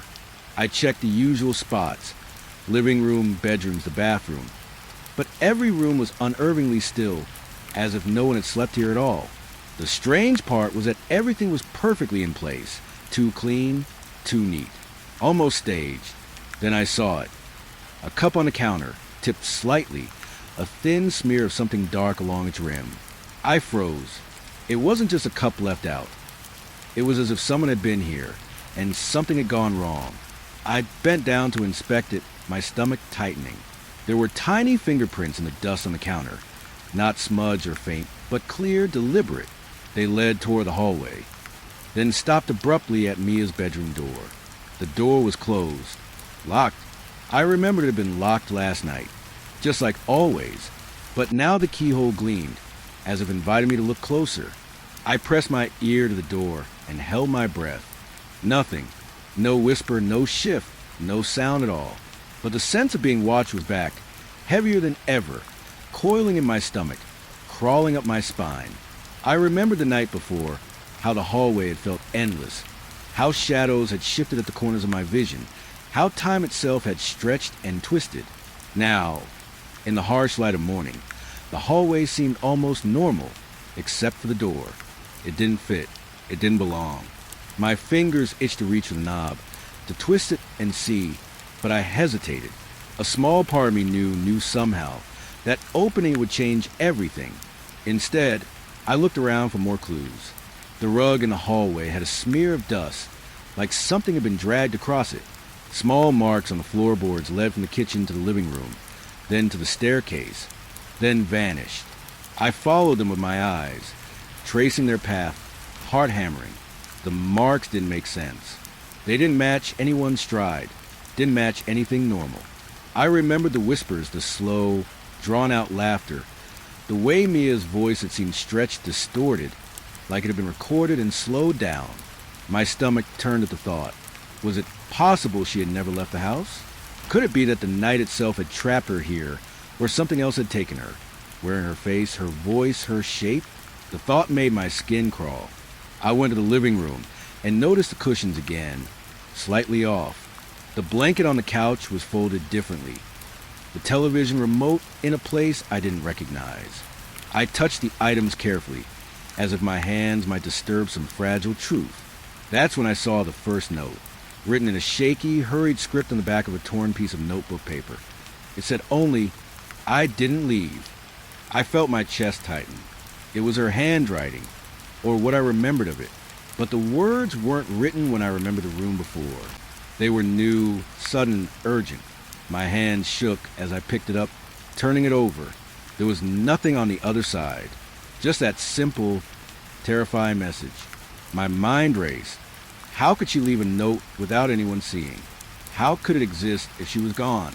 I moved closer to her bedroom door, peering down the hallway. Everything was still unnervingly so. The marks on the floor, the dust smudges, the strange disarray of small items. They all pointed toward the room, as if something had moved inside and then vanished. I pressed my hand against the wood of the door, cold, smooth, and yet it seemed alive, humming faintly under my fingers. I tried calling her name again, softly at first, then louder. "Mia, are you there?" My voice bounced off the walls, carried down the hallway, but returned to me strangely distorted, like an echo in a tunnel that was longer than it should be. My stomach twisted. Something was wrong. Something fundamental. The room had changed, and she had changed. Or maybe she hadn't at all. Maybe something else had. I remembered the stretched time, the slow motion, the whispers from last night. The house itself had seemed aware, patient, watching, waiting. Could it have been waiting for this morning? Could it have been shaping the night to lead me here, to make me find the clues in this order, to realize the truth without ever seeing it directly? The thought made my pulse spike. I turned back toward the kitchen. The window blinds were slightly shifted, letting in thin streaks of gray light. I caught movement, or thought I did, at the edge of the glass, a shadow that didn't belong, that didn't match anything outside. I held my breath, straining, but it vanished before I could see clearly. Just my imagination, I told myself, just a residue of fear. But then I found more, small, subtle things. A pair of shoes neatly lined by the door that hadn't been there before. A jacket hanging on a chair, the sleeve lightly brushed with dust, as if recently touched. And faintly, almost imperceptibly, the smell, faint perfume, mixed with a cold, metallic scent I couldn't identify. It wasn't her scent alone. Something else was there. Something patient, waiting, hiding behind the familiar shapes of her belongings. I went back to the living room, pacing, trying to make sense of it all. Every corner, every shadow, seemed to flicker just slightly, a movement too fast or slow to register properly. I could feel eyes on me, though I knew the house should be empty. The notes, the marks, the shadows, they all pointed to one impossible conclusion. Mia had never left. Or if she had, the house had swallowed her, keeping her in pieces, hiding her in ways I couldn't understand. I grabbed my phone, considering calling her parents, but the battery was dead, or maybe it hadn't been charged. I couldn't remember plugging it in last night. My memory faltered at every turn. The stretching of time, the whispers, the distortions from the night before, they were still clinging to my mind, twisting certainty into doubt. I went back to her bedroom door, my hand hovering over the knob. I wanted to open it, to see, to find proof of reality in the space behind it, but I hesitated. Part of me feared the truth. Part of me feared what might be inside. The silence beyond the door was thick, heavy, almost alive. I could feel it pressing against my chest, waiting for me to act. And then, faintly, I heard it. A soft, deliberate knock from inside the room. Slow, measured. My heart leapt into my throat.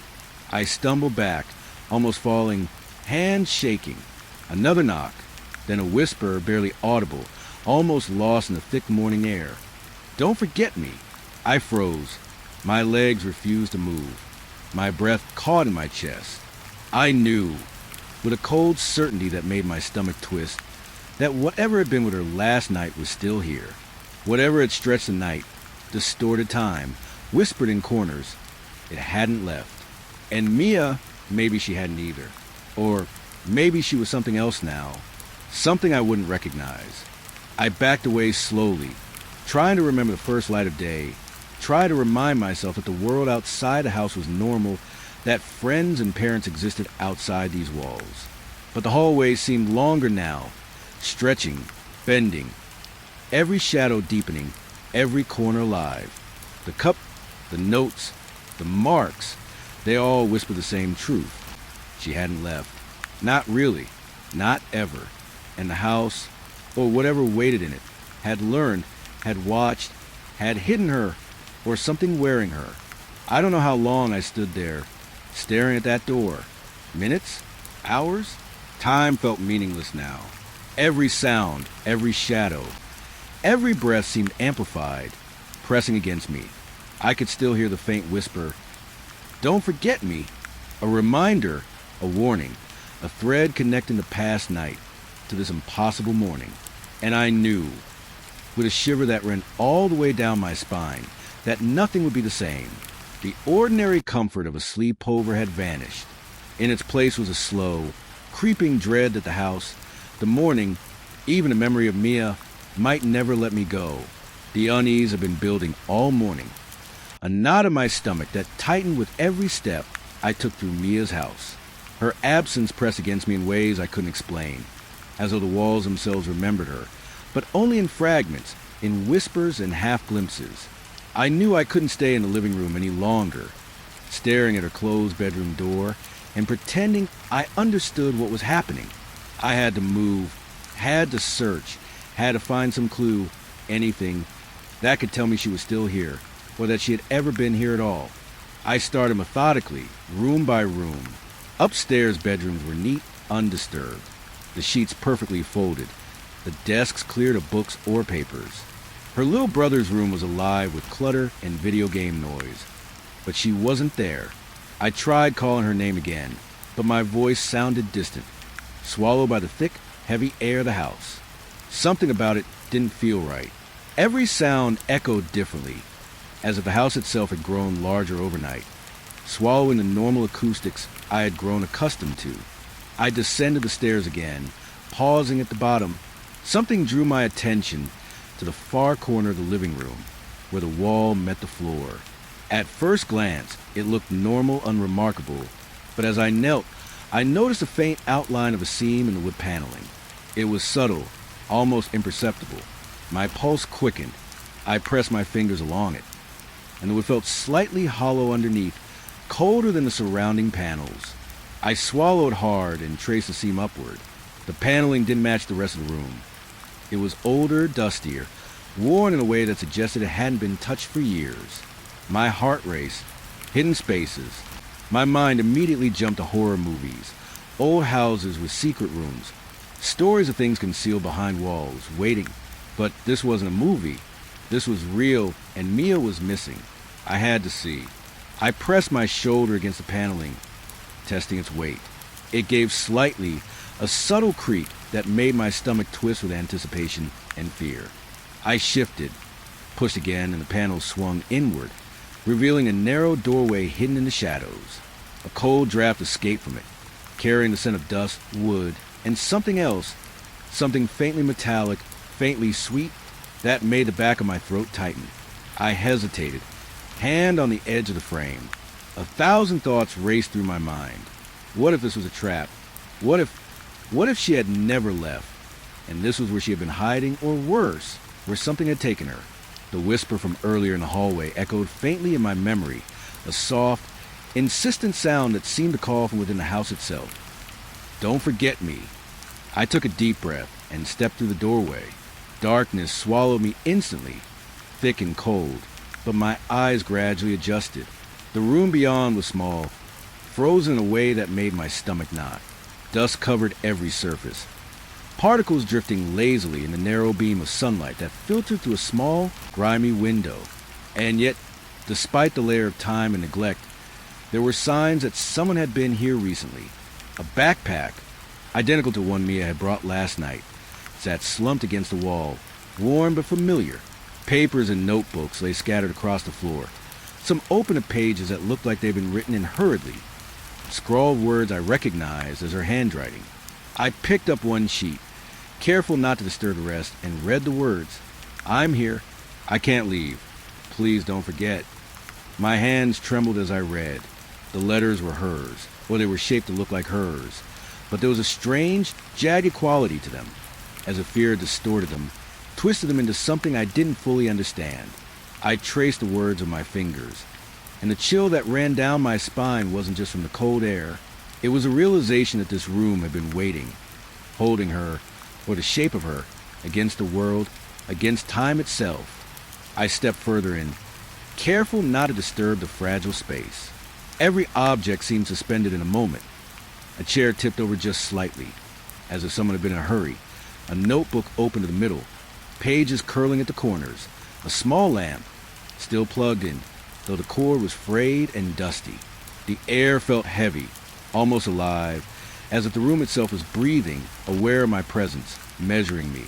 I noticed scratches along the floor, faint but deliberate, leading from the doorway toward the far wall. I knelt to inspect them. They weren't random. They had a rhythm, a pattern, as if someone had paced back and forth, marking time in some private, desperate way. My throat tightened. Could it be her? Or had someone, or something else, been here, shaping her memory, keeping her presence in this frozen room? The window caught my eye next. I approached, squinting through the grime. The yard outside looked normal, mundane even, the street quiet, sunlight catching on the leaves of the trees. But when I turned back to the room, something shifted.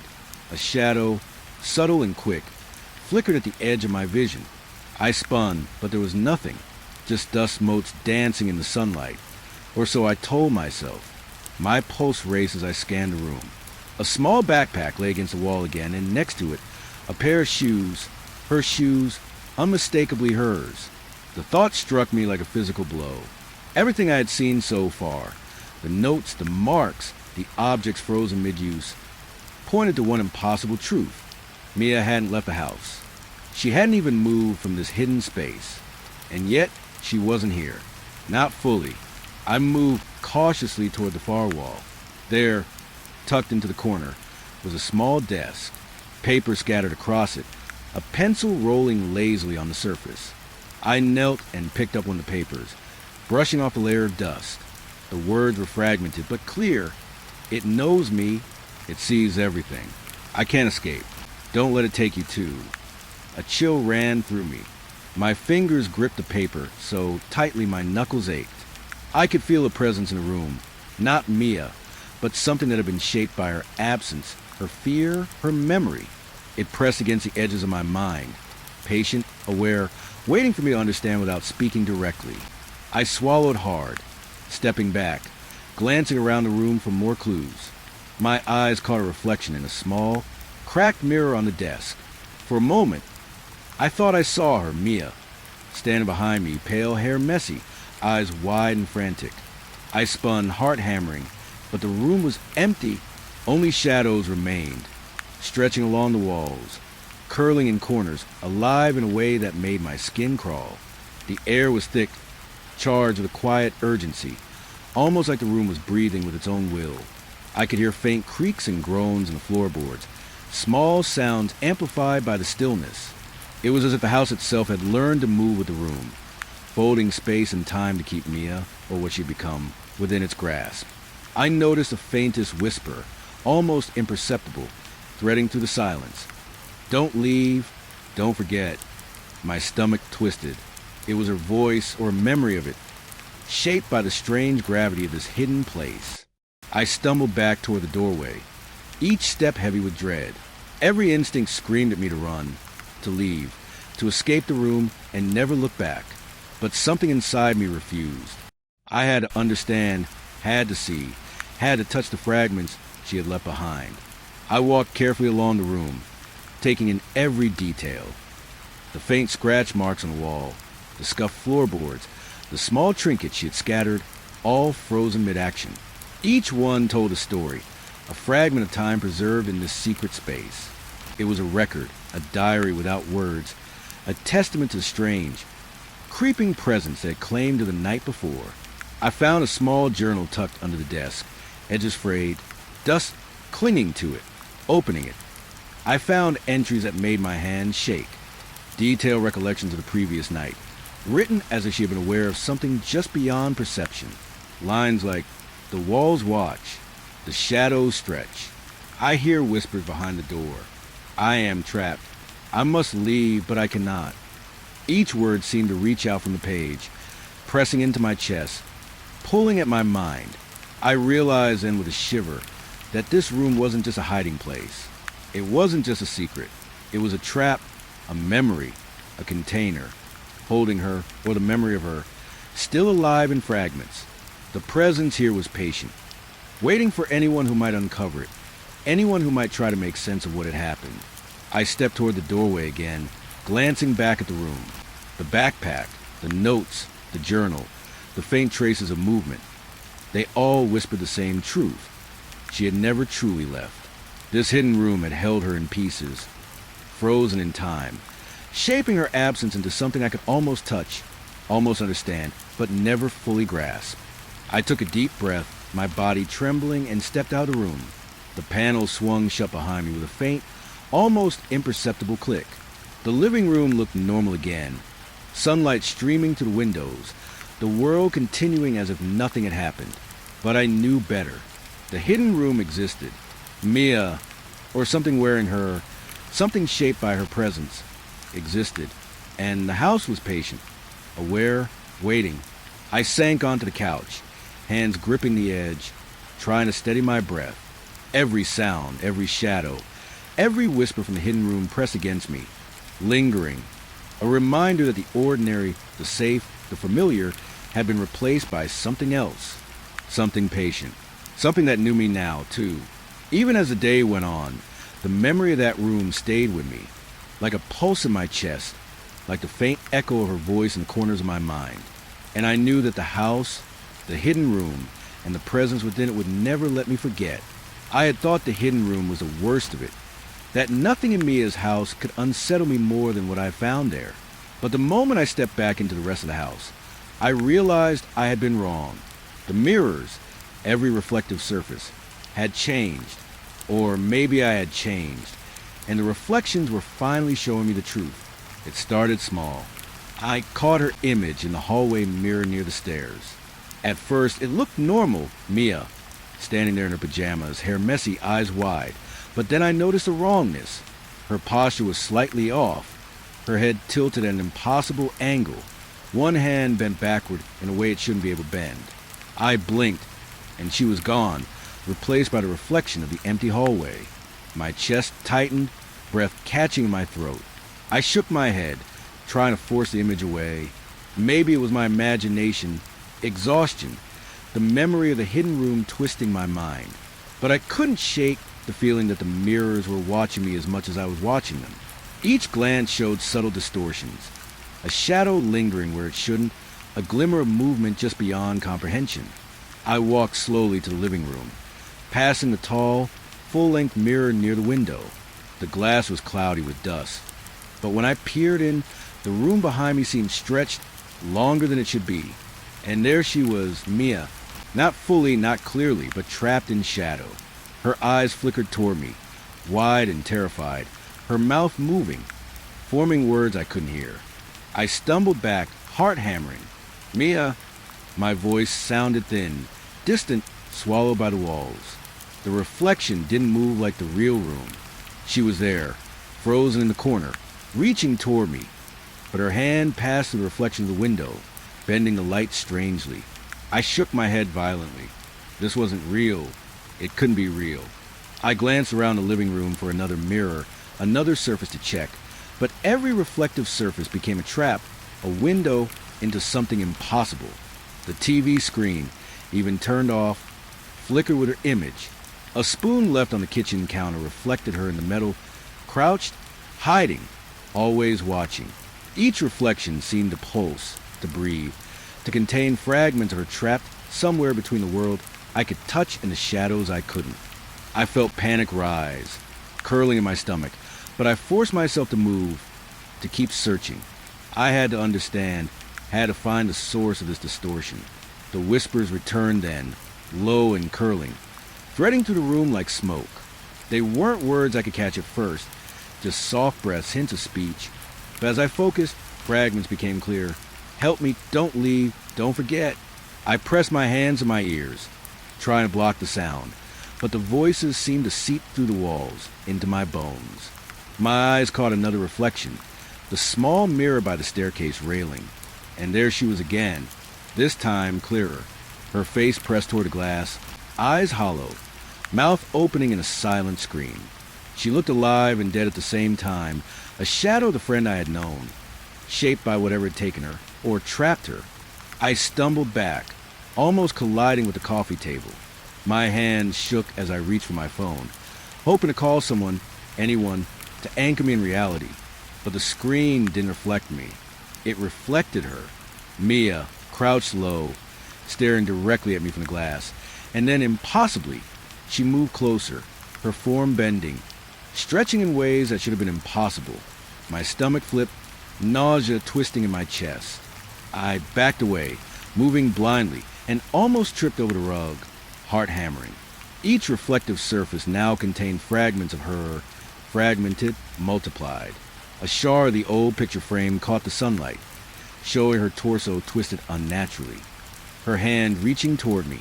I felt my pulse spike, adrenaline flooding through me. This wasn't a trick of the light. It wasn't my imagination. She was trapped somewhere in the house. These mirrors, these reflections, was a prison.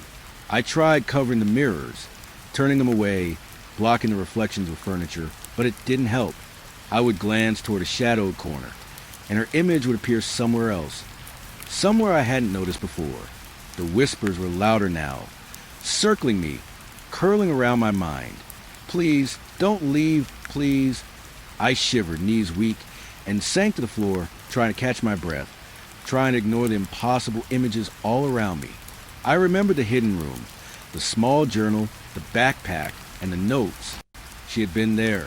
She had left clues, fragments of herself, hints of the presence that had taken hold. And now, the reflections were carrying those fragments into the rest of the house, echoing her fear, her voice, her absence in a way I could see and feel. I stumbled to the kitchen, hoping to find some rational anchor. A knife on the counter reflected her face, distorted and thin, eyes too large, too dark. The refrigerator door reflected her bending backward, impossibly, the floor stretching beneath her. Every glance was a reminder that reality itself had become fragile here, that whatever held her, or what she had become, was shaping the world around me. I tried to focus on anything mundane, a cup, a chair, the sunlight streaming through the window, but even these objects betrayed me. Shadows moved unnaturally, stretching and curling around reflective surfaces. The whispers persisted, louder, clearer now. I could almost make out words. You're next, don't leave, stay. My hand shook so violently I dropped the cup and it shattered on the floor. Even in pieces, the shards reflected her twisted image, fragment of reality that should not exist. I ran, breath catching, across the living room. My own reflection appeared briefly in the TV screen, but my face was wrong, elongated, stretched, eyes wider than normal. I pressed my hands to my face, trying to force it back to normal, to remind myself I was still here, still real. But the image was persistent, staring back at me with an impossible awareness. I glanced toward the staircase again, heart hammering. In the small hallway mirror, I saw her, Mia, standing halfway up the stairs, hand pressed to the wall, face pale, eyes hollow. She mouthed words I couldn't hear. I ran toward the stairs, desperate. And as I climbed, her reflection followed me in every mirror along the way, her movements twisting, bending in ways that made my stomach churn. At the top of the stairs, I found myself in the hallway outside her bedroom door. I froze. The door itself reflected nothing. No mirror, no glass. But I could feel her presence pressing from behind it. The whispers were deafening now, circling, shaping the air, twisting my thoughts. I pressed my ear to the door. A faint, breathy voice whispered, "Don't forget me." I stumbled back, almost falling. My mind reeled. Mirrors and reflections. They weren't just showing me fragments of her. They were keeping her, trapping her, bending reality around the parts of her that still existed. Every reflection was a thread, and I was entangled, unable to escape, unable to act. I tried to steady my breathing, forcing myself to think. There had to be a pattern, some rational explanation, but logic failed me. The house itself had shifted, distorted by the presence that had claimed her. Shadows moved independently. Reflections multiplied her form endlessly, stretching her image across every surface. I realized with a cold certainty, the house wasn't just hiding her, it was remaking her, folding fragments of her fear, her voice, her presence into every reflective surface, every shadow, every corner. I sank to the floor, eyes darting to every glimmer of glass, every mirror, every polished surface. The whispers continued, curling around my head, pressing against my thoughts. I felt dizzy, unsteady, as if the world had become liquid, bending and folding in impossible ways. And then, through the chaos, I saw it again, her face in the small mirror by the staircase, closer now, eyes pleading, mouth opening in a silent scream. I understood then. She wasn't gone. She was everywhere, trapped, reflected, distorted, caught between reality and shadow. I covered my face with my hands, shaking, whispering her name. "Mia, please. I'm here." The word sounded hollow, swallowed by the room, bouncing back at me in distorted echoes. I opened my eyes slowly. In the hallway mirror, she crouched in the corner, watching, waiting, unreachable. The house had made her a part of itself, a ghost in every reflection, a shadow in every surface. And I realized with a shiver that ran down my spine and settled deep in my chest that there was no way to free her, no way to untangle her from the mirrors, the shadows, the distorted reflections of the house. All I could do was watch and remember and hope that the fragments I saw were enough to keep her somewhere, even if I could never hold her again. By the time evening settled over the house, I was trembling, exhausted, my mind stretched thin from the impossible images and whispers that had followed me all day. Every reflective surface seemed alive, every shadow lurking at the corner of my vision. And through it all, Mia's presence, or what I remember of her, remained stitched into the very fabric of the house. I sank into the couch in the living room, hands shaking, trying to force some rational thought into my panicked mind. But the house had grown larger, somehow, stretching the hallways and doors into spaces that made no sense. The hidden room, the distorted mirrors, the whispers, they had claimed her, and now I understood with bone-deep dread that the same fate was waiting for me. I tried to steady myself, breathing slowly, forcing my eyes to scan the room. It seemed quiet, ordinary almost, if you ignore the sense of being watched, ignore the way shadows twisted unnaturally across the walls. But I couldn't ignore it. I could feel the house's awareness pressing into me, patient, waiting, folding space and time around itself until nothing outside it could matter. I thought of the hidden room, the journal, the notes, the reflections. Everything had been fragments of her life stretched across the house, pieces of her trapped and twisted. And now, the house had learned, had adapted. Every surface carried traces of her, of fear, of presence, and I could feel it shifting, reaching, bending toward me. I tried moving to the hallways, past the distorted mirrors, past the shadows that seemed to linger too long, bend too sharply. Every step felt heavier than the last. I noticed the faint scratches on the floor, similar to the ones in the hidden room, leading from the living room toward the staircase.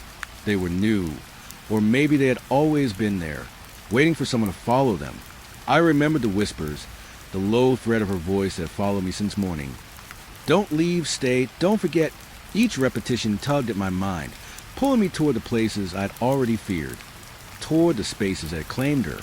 My chest tightened, and I pressed my hands to my face, trying to block the sound, but it was inside my head now, wrapped around my thoughts. I tried to call for help, to tell someone outside, anyone, what was happening, but the phone slipped from my fingers.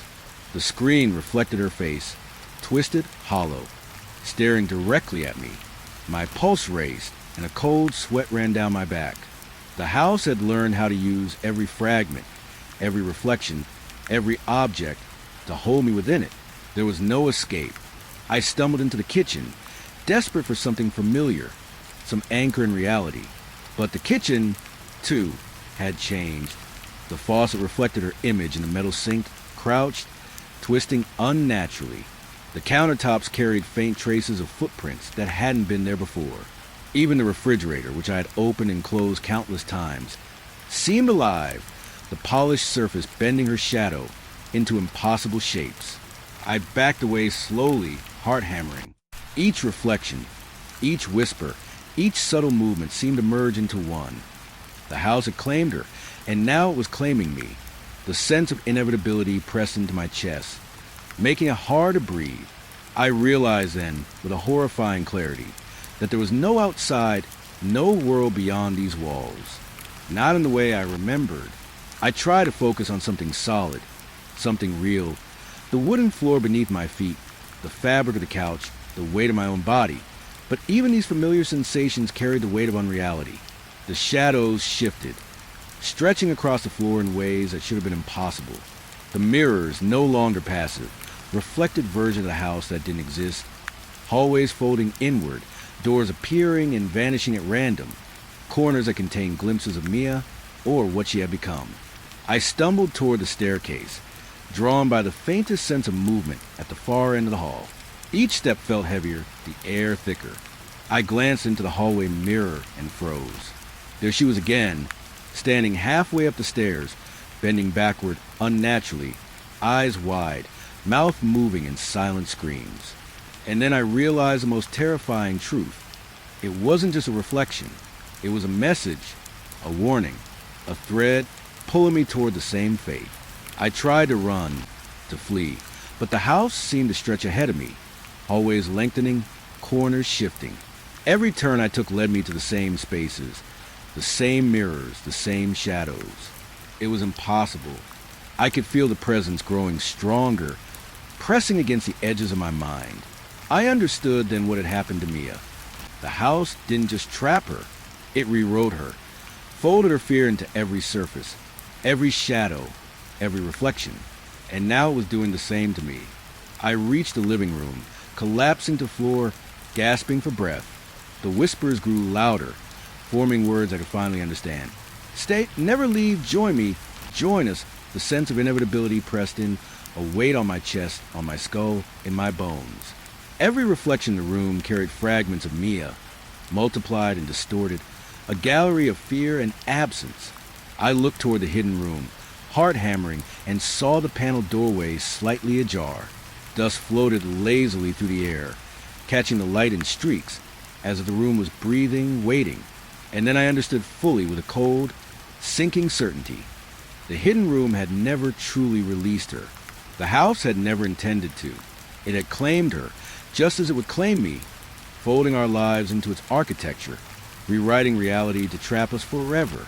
I tried to resist, tried to flee, but the house had grown sentient in ways I could feel but not understand. Shadows stretched across the floor, across the walls, reaching for me. Mirrors multiplied me endlessly, twisting my reflection into forms I didn't recognize. Images that whispered, "Stay, don't leave." My body refused to move, paralyzed by fear and the weight of inevitability. I sank to the floor, gasping, my mind racing. Every object, every surface, every shadow pressed the same message. The house never let go. Mia had vanished, but she was everywhere, trapped, folded, mirrored, remembered. And now, so was I. I pressed my hands to my face, trembling, trying to force myself to breathe. The whispers became a chorus, echoing in every corner, circling my mind. Never leave, never leave, never leave.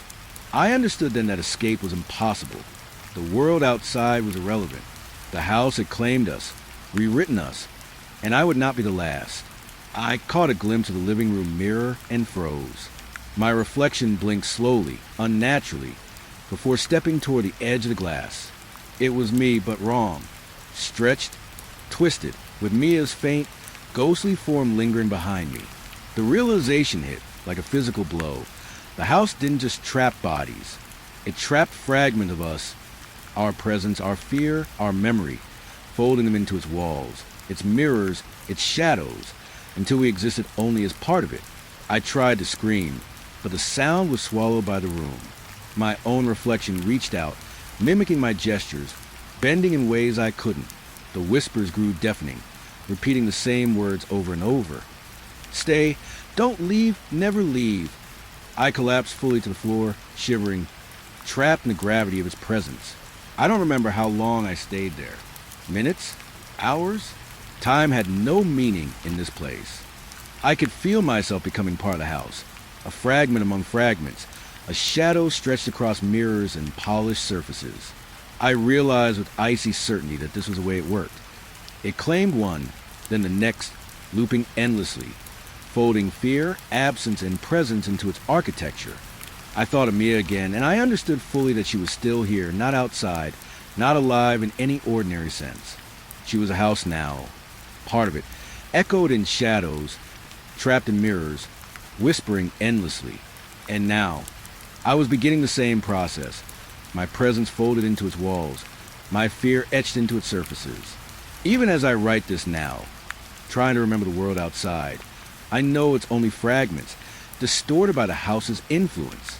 I can hear faint whispers when I close my eyes, see her in reflections that shouldn't exist, feel shadows lingering where none should fall. The house has claimed me, just as it claimed Mia, and I know it will claim the next one and the next, endlessly, a loop of disappearances that stretches beyond reason, beyond memory, beyond the world outside its walls. I am here, and the house waits, patient, eternal, hungry, and one day, someone else will open the door, follow the shadows, and never leave. I remember that morning with a clarity that feels almost cruel now, like the world was perfectly normal before it twisted into something else. The air was crisp, carrying the faint scent of pine and wet earth. The trail was familiar. I had walked it dozens of times with Jamie, laughing, joking, feeling like nothing could touch us out there. But that day, something was different. We started off like any other hike, backpacks loaded, water bottles swinging at our sides.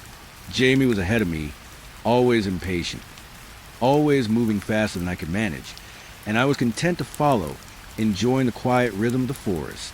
Birds called overhead, the leaves rustled in the wind, and for a moment, everything felt like it should. Safe, ordinary, known. But then I noticed the markings. At first, I thought they were scratches from animals, bark peeled back in thin lines, gouges in the trees. But the patterns were too precise, too deliberate. They ran in sequences along the trail, leading off in directions I didn't recognize, into denser parts of forest. I called to Jamie, but she didn't respond. I shrugged it off, assuming she wandered ahead, already lost in her own world of trail maps and daydreams. As I walked, the markings became more frequent, small symbols carved into tree trunks, almost like letters, though I couldn't make sense of them. Some looked like arrows pointing deeper into the woods. Others were loops and jagged lines that made the hair on my arms rise. I shook my head, trying to rationalize. Maybe they were the work of campers or hunters, some strange, obsessive project. But something about them felt alive, as if they were meant to guide someone or warn them. I quickened my pace, calling Jamie's name again, my voice bouncing off the trees, swallowed by the dense green around me. The trail seemed longer than it should have been, twisting unnaturally, leading me past landmarks I knew. Rocks that had always been to the right were suddenly on the left. A fallen log that marked a familiar bend was nowhere in sight. Panic started to settle in, cold and heavy, curling in my stomach. Then I saw her, or at least, I thought I did. A flash of familiar clothing among the trees, a red jacket, the way Jamie always tied her hair back. Then it disappeared. I ran toward it, branches whipping my face, roots snagging my shoes. But when I reached the spot, the forest was empty. silent except for the wind whispering through the leaves. My heart pounded so hard I thought it might burst. I called her name again, louder this time, my voice cracking. Nothing. No response. No laughter. No scolding for running too far ahead. Only the trail, stretching endlessly, twisting and turning into shadows that seemed to deepen unnaturally. And the markings. They were everywhere now, along every tree, on the rocks, even scratched faintly into the dirt, like breadcrumbs leading me deeper into the unknown. I stopped for a moment, trying to catch my breath, trying to force myself to think clearly. Rationally, I knew Jamie couldn't just vanish. She had to be somewhere, hiding, laughing at my panic, maybe frustrated I was so slow. But my gut told me something was wrong. The forest felt different, alive, almost, but in a way that wasn't comforting. The shadows didn't move with the wind. They seemed to stretch, to lean toward me.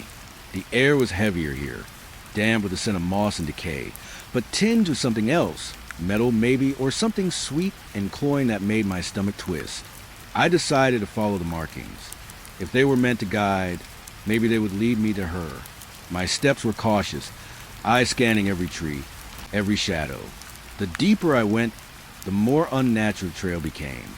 Trees twisted at impossible angles, roots coiling like serpents, branches reaching toward me. Every so often, I caught a glimpse of something, a flash of red, a movement just beyond my vision. But when I looked directly, there was nothing. The sun was starting to dip, filtering through the canopy in thin, gold streaks. Shadows lengthened unnaturally, pooling across the trail like liquid. I realized then that I had lost all sense of direction. Rocks, roots, trees, all familiar markers were gone. It was as if the forest had shifted while I wasn't looking, reshaped itself to confuse me, to trap me. My breathing quickened, each step heavier than the last. I stopped at a small clearing, the markings forming a strange pattern on the ground. Lines scratched into the dirt, spiraling toward the center, encircling a patch of moss that seemed unnaturally green, almost glowing in the dim light. I knelt to inspect it, my hands brushing over the dirt, and felt an instinctual chill. Something about this place was wrong. It wasn't just the trail or the markings or Jamie's absence. It was the air itself, thick, pressing against me, as if the forest were aware I was here, aware of my fear. I called her name one last time, desperation creeping into my voice. Jamie! My echo bounced off the trees, swallowed by shadows. And then I saw it, an impression in the moss, a shallow depression, the shape of a small body. My stomach dropped. I stumbled backward, hands clutching my face, trying to deny it, trying to tell myself it was just a rock, a root, something natural. But I knew it was her, or at least it had been her. The forest seemed closed and around me, shadows stretching, twisting, shaping themselves into forms that reminded me of her, only distorted, impossible. The whisper started then, soft at first, almost indistinct. I thought it was the wind, the trees rustling, but the tone was wrong, intentional. A voice calling, repeating fragment of her laughter, her words, phrases I would recognize anywhere. Wait, come on, don't fall behind. I stumbled, nearly falling, heart hammering. The markings seemed to pulse now, faintly glowing in the dim light, urging me deeper. Fear pressed against my chest like a weight. But I couldn't stop. I had to find her, had to understand. My hands shook, grasping at branches, roots, anything to steady myself, as the trail twisted, bending in ways that made my stomach lurch. I remember the shadows then, clearer than ever, shapes that didn't belong, stretching between trees, forming angles and lines that defied physics. One seemed to move independently, gliding across the clearing, a faint, dark silhouette with what I could only assume were limbs, reaching toward me, bending in ways that should have been impossible. I froze, unable to move, unable to breathe. And then I heard it, a scream, faint, distant, almost swallowed by the forest. My heart leapt. Jamie, I shouted, running toward the sound, tripping over roots, scraping my knees. But the scream faded, swallowed again by shadows and leaves. I reached the spot where it seemed to come from, and found nothing. No body, no sign, just the twisted trees and the strange markings spiraling into the distance. Panic set in fully then. My legs shook, my hands trembled, and I realized I had no sense of direction, no idea where the trail had gone, no hope of finding her if she was still here, or finding a way out if she wasn't. The forest had become something else entirely, alive in a way that wasn't natural, shaping itself around my fear, my desperation. I kept moving, following faint trails of markings, each more complex than the last. Symbols I couldn't recognize, lines that led to nowhere, circles in the dirt that glowed faintly in the twilight. And always in periphery, I caught glimpses of her, red jacket flitting between trees, a shadow bending unnaturally, a laugh echoing that I knew was hers but distorted, twisted. The sun dipped further, leaving the forest in a twilight that didn't feel natural. Shadows pulled unnaturally, thick and liquid. I stumbled again, falling to my hands and knees. The whispers grew louder, clearer. "Don't leave. Come with me, stay." I screamed back, voice cracking. "Jamie, stop, please." But only silence answered me, broken by faint, impossible rustling from deep within the trees. I remember the last thing I saw before night fully fell, a shape moving at impossible speed between the trees, something vaguely human but impossible, bending, stretching, twisting as it disappeared into the darkness. And I realized with a cold, crushing certainty that Jamie was gone. The forest had claimed her, and the markings, the symbols, the scratches, the twisted paths were part of it, guiding, ensnaring, shaping the fate of whoever followed. I don't remember how I got back to the trailhead, only that I did, alone, trembling, scratches and cuts on my arms, leaves and dirt clinging to me. The parking lot was empty, the car doors closed and normal, as if nothing had happened.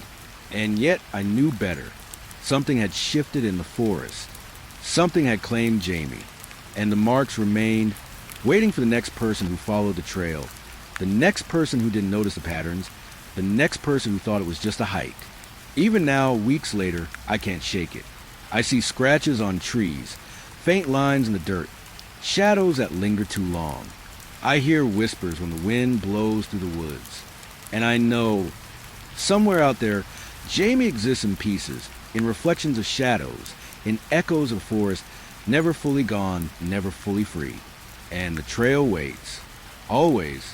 I couldn't sleep that night. Every time I closed my eyes, I saw the trail, the twisted markings, the red jacket flitting between trees. The forest hadn't let go of me, or maybe I hadn't let go of it. Dawn broke gray and heavy, and I knew I had to return to find some trace of Jamie, to understand what had happened. But when I stepped onto the trail, I realized something was already wrong. The footprints appeared almost immediately, small, uneven, unmistakably hers, pressed into the dirt. At first, I thought they had been left overnight, some cruel echo of the day before.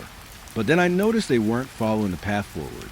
They led every which way, spiraling into the undergrowth, vanishing into shadows, reappearing farther down the trail as if the forest itself had rearranged the ground beneath me.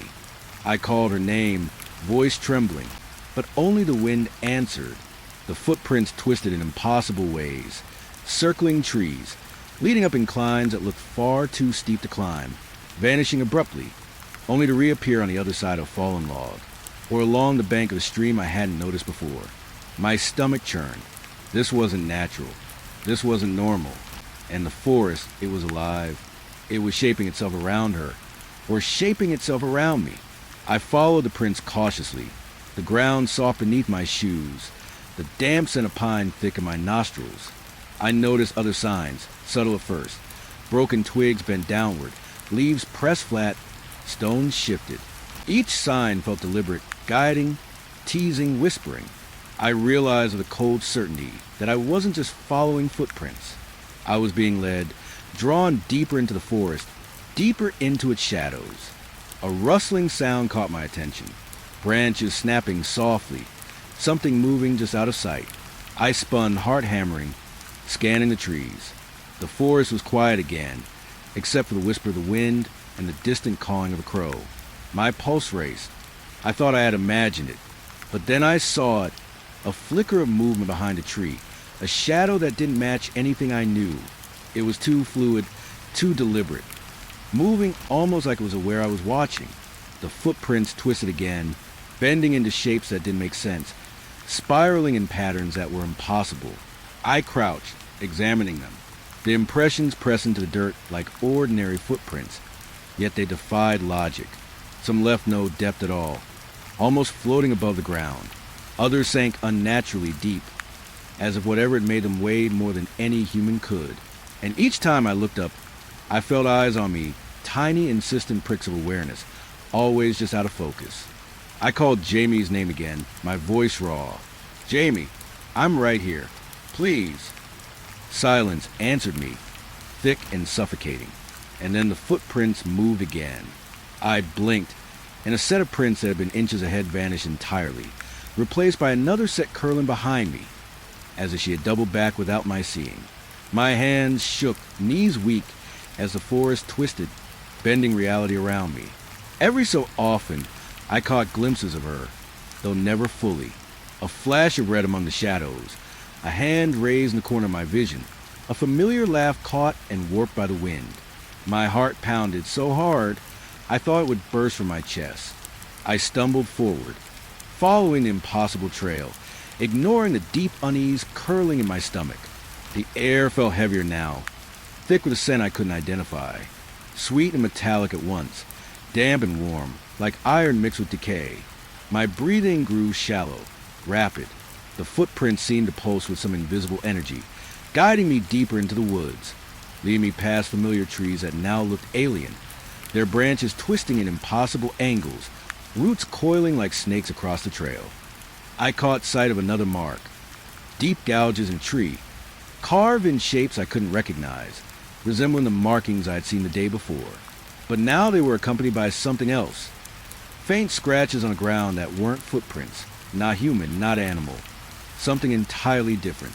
They led away from the path and into a small clearing, shadows pooling unnaturally at the edges. My heart thumped violently, but I moved forward. Every step felt like moving through thick water, every breath like inhaling weight. The clearing opened before me, and I froze. The footprints were everywhere, crisscrossing, spiraling, bending in patterns that shouldn't exist. And in the center, something shifted.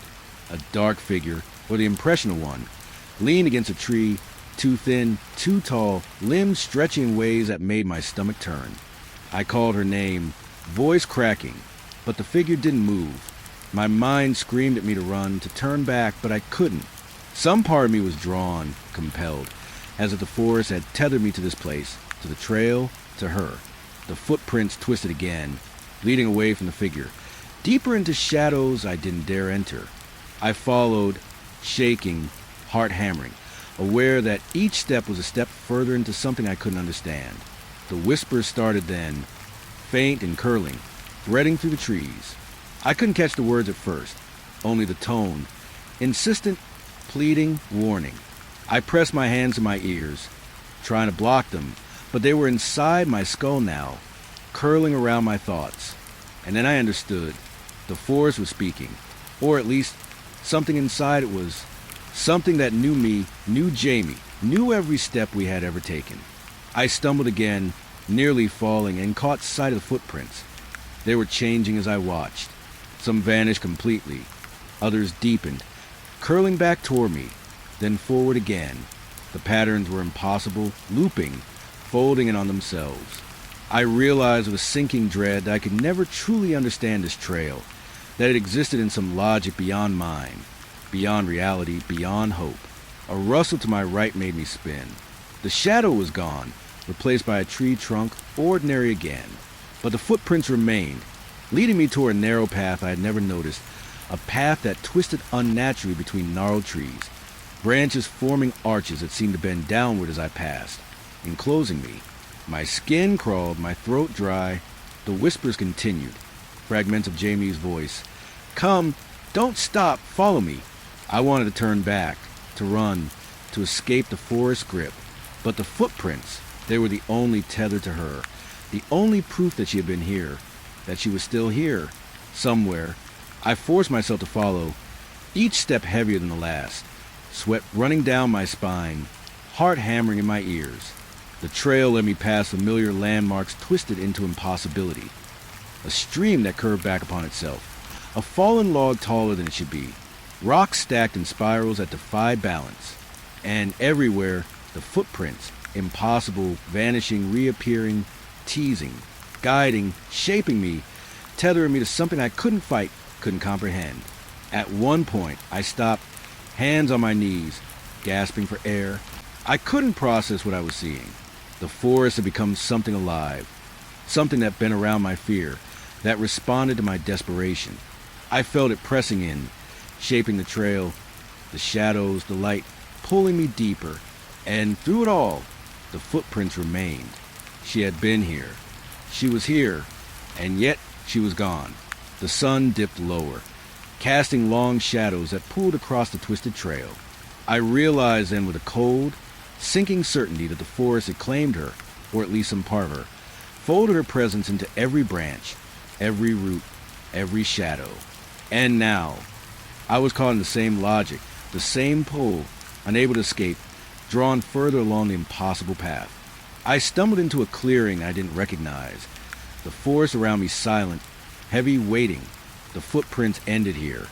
Or maybe they hadn't ended, only shifted, curling back toward me, vanishing, appearing again in the distance, impossible. I sank to the ground, chest heaving, hands trembling, unable to tear my eyes from the twisting patterns in the dirt. And then I heard a whisper, faint but unmistakable. My name. Follow me. The voice was hers, distorted, distant, impossibly close. I wanted to scream, to run, to flee the trail, but my legs refused to move. The forest had become a trap, a maze shaped by something beyond reason, and I realized with a shiver that I might never leave. I stayed there until night fell, the trail fading into shadows, the footprints vanishing as if they had never existed. And though I eventually stumbled back to the trailhead, alone, exhausted, the memory lingered. The footprints that shouldn't exist, the whispers that carried her voice, the impossible patterns that twisted reality itself. Even now, I see them in my mind, twisting and looping, vanishing and reappearing, a constant reminder that the forest is alive, that it remembers, that it waits. And I know deep in my chest that the trail is still there, somewhere, waiting for the next person to follow, the next person to vanish. Night fell faster than I expected, the sunlight draining from the forest in long, gray streaks. The trail that had seemed endless during the day now twisted in shadows, trees bending unnaturally, roots reaching across the path like fingers. My legs ached, my chest burned, and I realized I hadn't breathed properly in hours. I was alone, or at least I thought I was. The forest sounded different at night. The wind through the pines was sharper, slicing through the silence, and every rustle of leaves seemed deliberate, measured, as if something unseen was shifting just beyond my vision. I called Jamie's name again, my voice hoarse, trembling. The sound bounced off the trees, swallowed almost immediately, leaving only a hollow echo. I shivered and forced myself to move forward, though every instinct screamed to turn back. That's when I saw it, a glimpse of movement between the trunks, too quick to track, too deliberate to be an animal. My heart leapt. I froze, staring. A shadow stretched unnaturally, then disappeared into the darkness, leaving only the faintest impression of red. I told myself it was my imagination, that exhaustion was playing tricks, but the sickening pull in my gut said otherwise. Jamie wasn't here, and whatever I saw shouldn't be. The path beneath my feet seemed to change with every step. Roots that were flat in the day now twisted up like coils. Branches leaned inward as if to block me, and the air itself felt thick, heavy, pressing against my skin. I noticed the markings again, subtle scratches in bark, faint loops in dirt that glowed slightly in the dim light. The forest seemed to be guiding me, taunting me, luring me deeper, and I couldn't resist. I had to see. I had to know. A distant snapping sound made me spin. My flashlight flickered, shadows leaping and stretching. I strained my eyes and caught a fleeting glimpse of something at the edge of my vision. Tall, thin, impossibly angular, and moving in ways that no human could. I gasped, tripping over a root, falling hard onto the leaf-strewn ground. Pain shot up my arms, but I ignored it, scrambling to my feet. The figure, or whatever it was, had vanished, yet the forest felt alive with its presence. I forced myself to focus, remembering the trail, the footprints that twisted and vanished, the signs that had led me this far. I followed them cautiously, eyes scanning every shadow. Each tree seemed taller, closer, bending inward. The branches overhead interlaced to form a ceiling of darkness, trapping me. I felt like a mouse in a cage that was alive, breathing, watching. Then came the whispers, soft, indistinct at first, curling around my ears, threading through my thoughts. I couldn't make out words at first, only tones, pleading, warning, teasing. My own name appeared in the rhythm of sounds. Follow, don't leave, stay. My pulse spiked. I covered my ears, shaking my head, but the whispers persisted, curling through me like smoke. A flicker in the corner of my eye made me turn. The shadow returned, closer now, bending and stretching across two trees at once, defying logic. I could feel its gaze on me, a pressure that made my knees weak. For a moment, I thought I saw Jamie's face in the darkness, twisted, distorted, blurred. But I knew it wasn't her, and yet it was. I stumbled forward, heart hammering. Each step a struggle against the weight pressing down on me. The markings on the trees pulsed faintly, glowing, guiding me, teasing me with glimpses of something I couldn't fully comprehend. Roots twisted underfoot, tangling my feet. The figure shifted again, and I realized with sickening certainty that it was always just out of reach, always one step ahead, yet somehow aware of every move I made. The shadows seemed to thicken as I pressed deeper.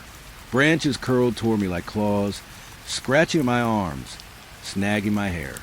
I heard rustling, soft footfalls behind me, and my blood ran cold.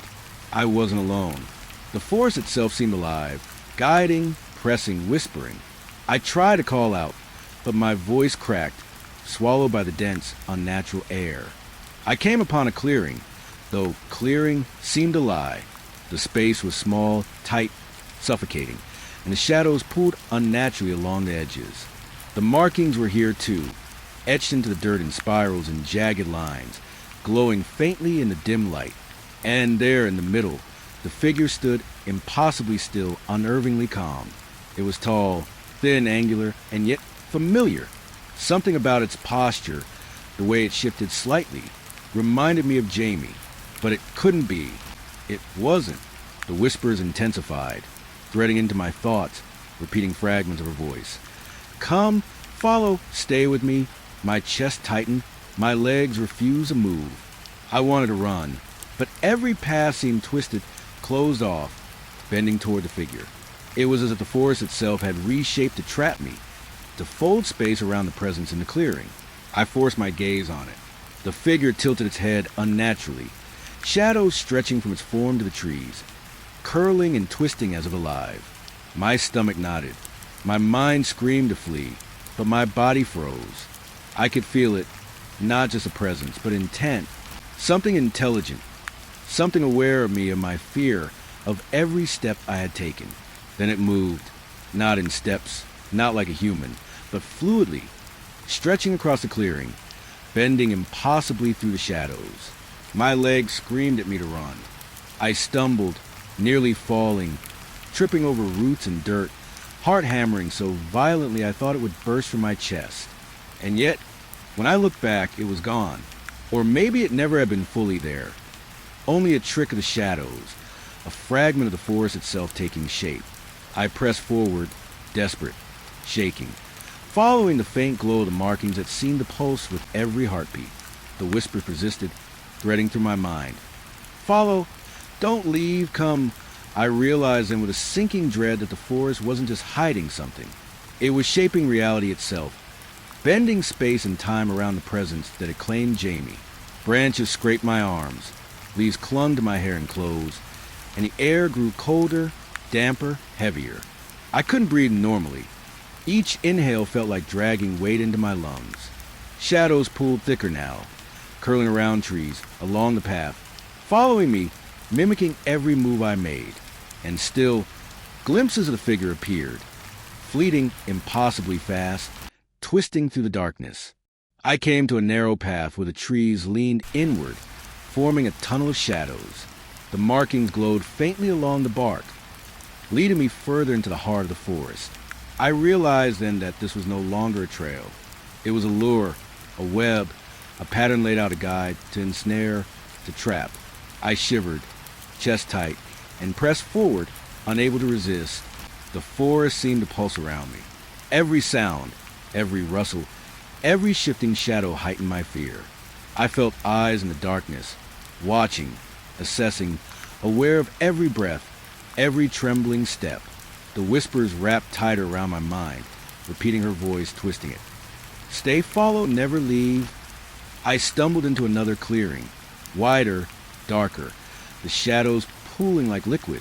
And there was again the figure, or something like it, standing at the far edge, impossibly tall, impossibly still. I froze, stomach nodding, its gaze pressing to me, and I understood that it was aware, fully aware, shaping my movements, feeding on my fear, guiding me deeper. The whispers became louder, overlapping, layering, forming words I could barely comprehend. Come, don't leave, follow. They weren't just sounds. They were inside me, curling around my thoughts, tugging at my reason, twisting my perception. The forest was alive, aware, patient, and I was its prey, caught in a trap that bent reality around it. I forced myself to look away, to move forward, though my body shook violently. Roots twisted underfoot, branches scratched my face, leaves clung to me. Every path led deeper. Every shadow seemed to pulse with intent, and the figure, always there, always just beyond clear sight, pulled me onward, drawing me into the night. And then I saw her, or at least a fragment of her. In the far corner of the clearing, a flash of red, a faint movement.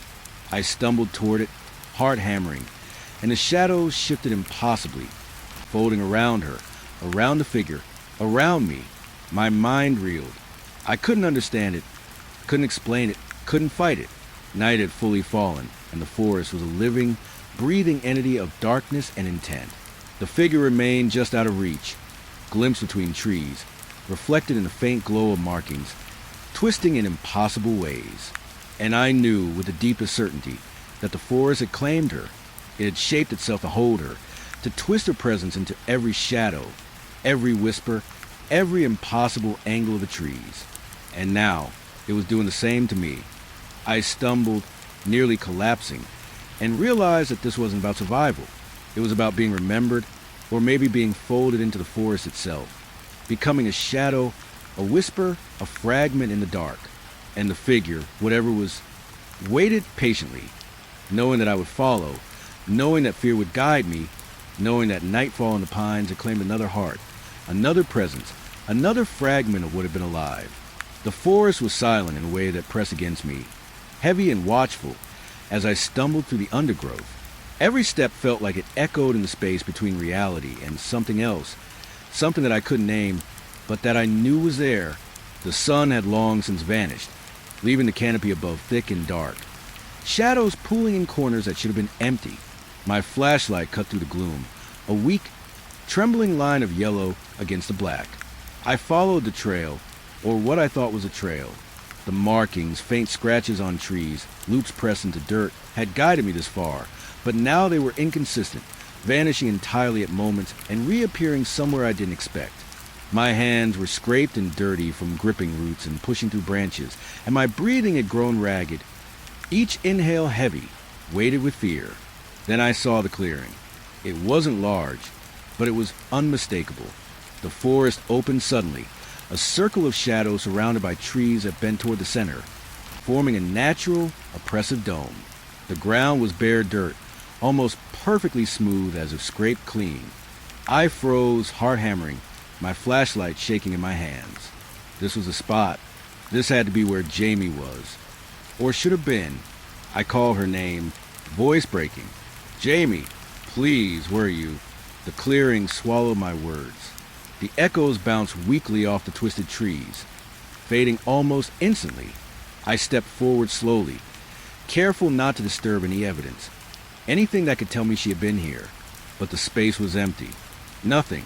No sign of struggle, no footprints, no jacket, no indication she had ever existed here. My stomach dropped. The dirt was perfectly smooth, but I noticed small impressions, almost too faint to see, like something had shifted the soil briefly and then lifted. They weren't footprints. Not really. They were partial impressions, incomplete shapes that my mind tried to complete into something recognizable. And that's when I realized I could feel it, her presence or a shadow of it, lingering in the air, cold, heavy, pressing down like the weight of water on a diver. I walked slowly into the center of the clearing, flashlight sweeping every inch. The trees around me seemed to lean closer, shadows bending toward me, as if the forest itself was watching, breathing. I called her name again, desperation rising, voice hoarse. "Jamie, I'm here. Please show me something." Silence, absolute silence. And then, faintly, a whisper that wasn't quite sound, but more like the memory of it. "Don't leave." I spun around, trying to find the source, but the shadows were empty. My flashlight flickered, and for a moment, I could have sworn I saw her standing just at the edge of the clearing, a shape in red, still, watching me. My chest tightened. I took a step forward, then another. Nothing. The figure vanished, leaving only the hollow emptiness of the clearing.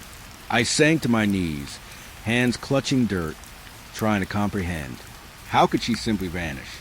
The forest had shifted, twisted, shaped itself around her absence, erasing her from the place she should have been. I touched the dirt, feeling it crumble between my fingers. There was nothing, no sign, no residue, no warmth, no weight.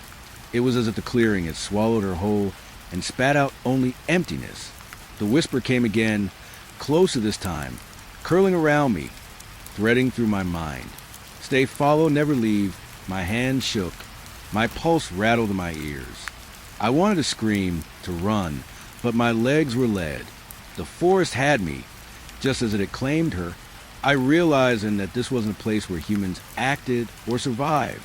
It was a living entity, shaping itself to its own purposes, bending perception, reality, and fear into a single, suffocating weight. I stumbled backward, breathing hard, trying to convince myself I had imagined everything. My flashlight flickered again, casting shadows that danced unnaturally. I scanned the edge of the clearing, looking for marking for anything that could guide me. But the trees were bare of scratches, the ground smooth. Nothing remained, only the emptiness, only the hollow silence that pressed into me like a physical force. I whispered her name one last time, voice breaking. "Jamie, please." Nothing, only the soft rustle of leaves and the distant, distorted call of some night bird that sounded eerily human. I felt my chest tighten. I realized I couldn't stay here. The forest wouldn't allow it. It had woven her absence into the very shape of this place. I had to leave, or it would claim me too. I rose slowly, flashlight trembling in my grip. The shadows seemed to stretch, bending toward me, testing, teasing. I could feel them brushing against my skin, cold and heavy, as if the forest remembered every moment, every step I had taken, every glance I had stolen at her red jacket. I forced myself to move toward the path that led back, away from the clearing, away from the emptiness that swallowed her. Every step was careful, slow, deliberate. The forest seemed to pulse, shadows twisting around my feet, branches brushing my face. I could hear whispers, fragments of her voice, lingering in the darkness, wrapping around my thoughts. "Don't leave, stay, come." I pressed forward, legs burning, lungs tight, heart hammering, repeating a silent mantra. "I have to leave. I have to leave. I have to leave." The path back was a blur of twisting roots and impossible shadows. The trees seemed to shift subtly with every glance, the trail bending in ways that made my stomach lurch. Every so often, I thought I saw her. Flickers of red, a movement in the periphery, but it vanished the moment I looked directly. I couldn't trust my eyes. The forest had warped them, bent perception itself, and I had no choice but to keep moving, to keep following instinct alone. At one point, I stumbled into another patch of markings, scratches on bark, faint loops pressed into dirt, but they were different now. They seemed older, almost faded, like echoes of something that had happened long before me. They pulsed faintly in the darkness, guiding me, warning me, mocking me. I touched one with a trembling hand. Cold, solid, and then gone, as if it had never been there. Hours passed, or maybe minutes. Time had no meaning in this place. The clearing, the footprints, the whispers. It was all folded together into a single memory, a single presence that pressed into my mind, shaping my fear, bending my reality. I stumbled forward, exhaustion crushing my body, senses raw, heart raw, mind fraying at the edges. Finally, I saw the trailhead. The edge of the forest opened slightly, trees thinning, shadows retreating. Relief surged, though it was tempered by the gnawing knowledge that I hadn't found her, that I had only glimpsed fragments, shadows, echoes. The clearing, hollow and silent, would remain behind me, a permanent void in memory, a mystery unresolved. Even now, I feel the weight of it. The forest waits. It doesn't forget. It doesn't forgive. I carry the memory of that clearing, the hollow silence, the impossible absence. Every shadow, every rustle, every whisper carries its mark. Jamie is gone, or maybe she exists only in fragments, twisted into the air, the shadows, the whispers, and a hollow clearing, empty, silent, impossible, remains a place where the forest keeps its secrets, a place I will never forget. I didn't sleep that night, either, and I know I never truly will. Every time the wind rustles through the trees, every time I see a shadow stretch in corner, I remember the clearing, hollow, silent, impossible, and I know, with a sinking certainty, that the forest hasn't finished. It never does. I never should have gone down there. Even now, thinking about it makes my stomach twist and my hands sweat, even though it's been years. The dare seemed harmless at the time. Just a stupid game, a challenge from the older kids in the neighborhood. Go down into the basement, they said. It's locked for a reason, but nothing scary is actually down there, probably. And I, of course, couldn't back down. Not in front of them. Not that night. The house itself had always seemed off. Old and sagging, paint peeling in jagged strips. Windows dark even during the day, like black eyes watching the street.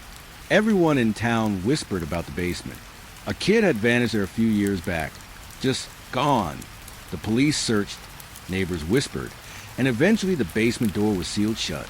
No one went in, and the house settled into an uneasy silence. Except that night I was going in.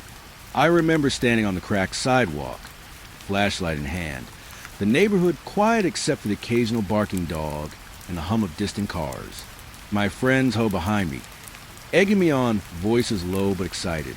I tried to laugh, tried to act brave, but my chest felt tight, heart hammering. The front door creaked as I eased it open. Dust swirled in the air, thick and dry, smelling of old wood and neglect. The hallway to the basement door was narrow and cold. My flashlight beam cut through the darkness, landing on peeling wallpaper and warped floorboards. I could almost feel the weight of the stories, the rumors of screams, the stories of shadows that move on their own, the warnings whispered to me when no one thought I was listening. And now I was about to walk straight into it. The basement door itself was heavy, iron-bound, and locked tight. I ran my fingers over the old wood, feeling the grooves of scratches and dents, some deep, some shallow, all of them silent witnesses to the years of isolation. I remember pausing there, my hand hovering over the handle.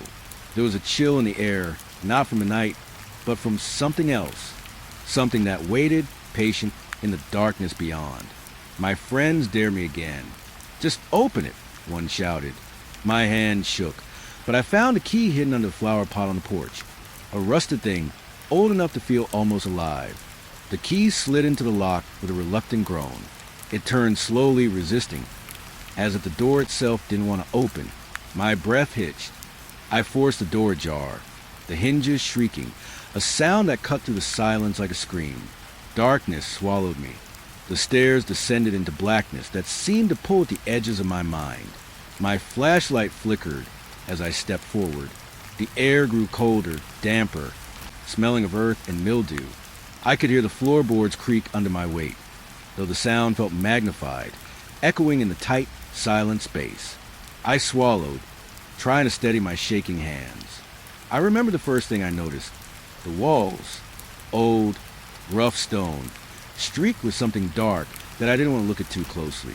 My flashlight swept over them, catching patches of moss, water stains, and shadows that seemed to twitch in the corner of my vision.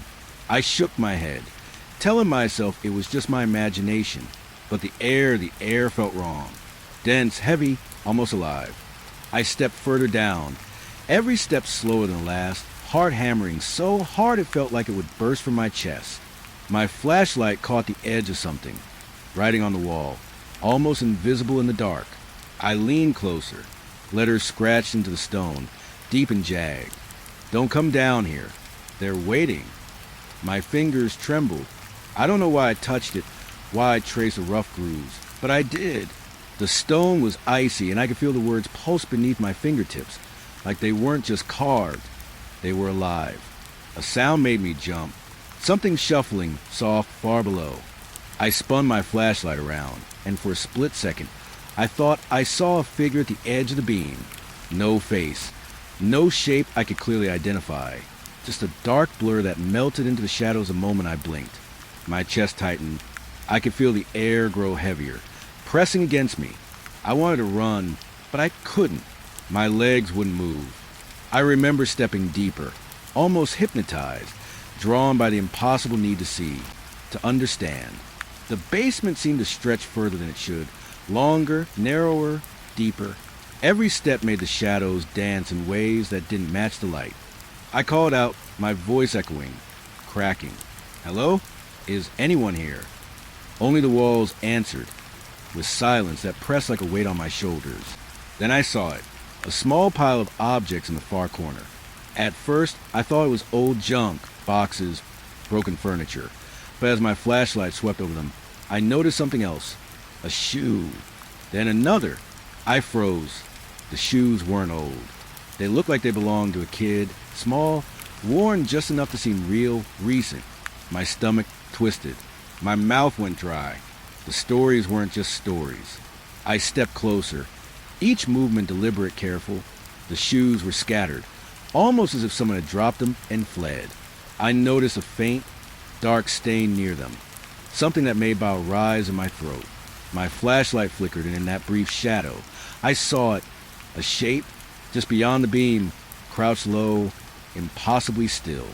I froze. I called again, voice trembling. Jamie, is that you? The shape didn't move, didn't respond. I swallowed hard, forcing my legs to take another step, and then it vanished, just gone. My heart slammed against my ribs. My breathing came fast and shallow. The basement wasn't empty. It never had been. I spun toward the stairs. The door looked miles away. Every shadow now seemed to lean toward me, stretching, twisting, forming shapes that didn't belong in the world above. I could hear whispers, just faint murmurs at first, curling around my ears, unintelligible but growing insistent, as if the basement itself was speaking. Stay, stay, stay. My hand shook. My flashlight wavered. I tried to move, tried to climb, but my legs felt like they weren't mine, weighted, frozen in place. Panic clawed at me. I ran, stumbling, tripping over broken floorboards, scraping my hands and knees on the cold stone. The whispers rose, overlapping, impossible to ignore.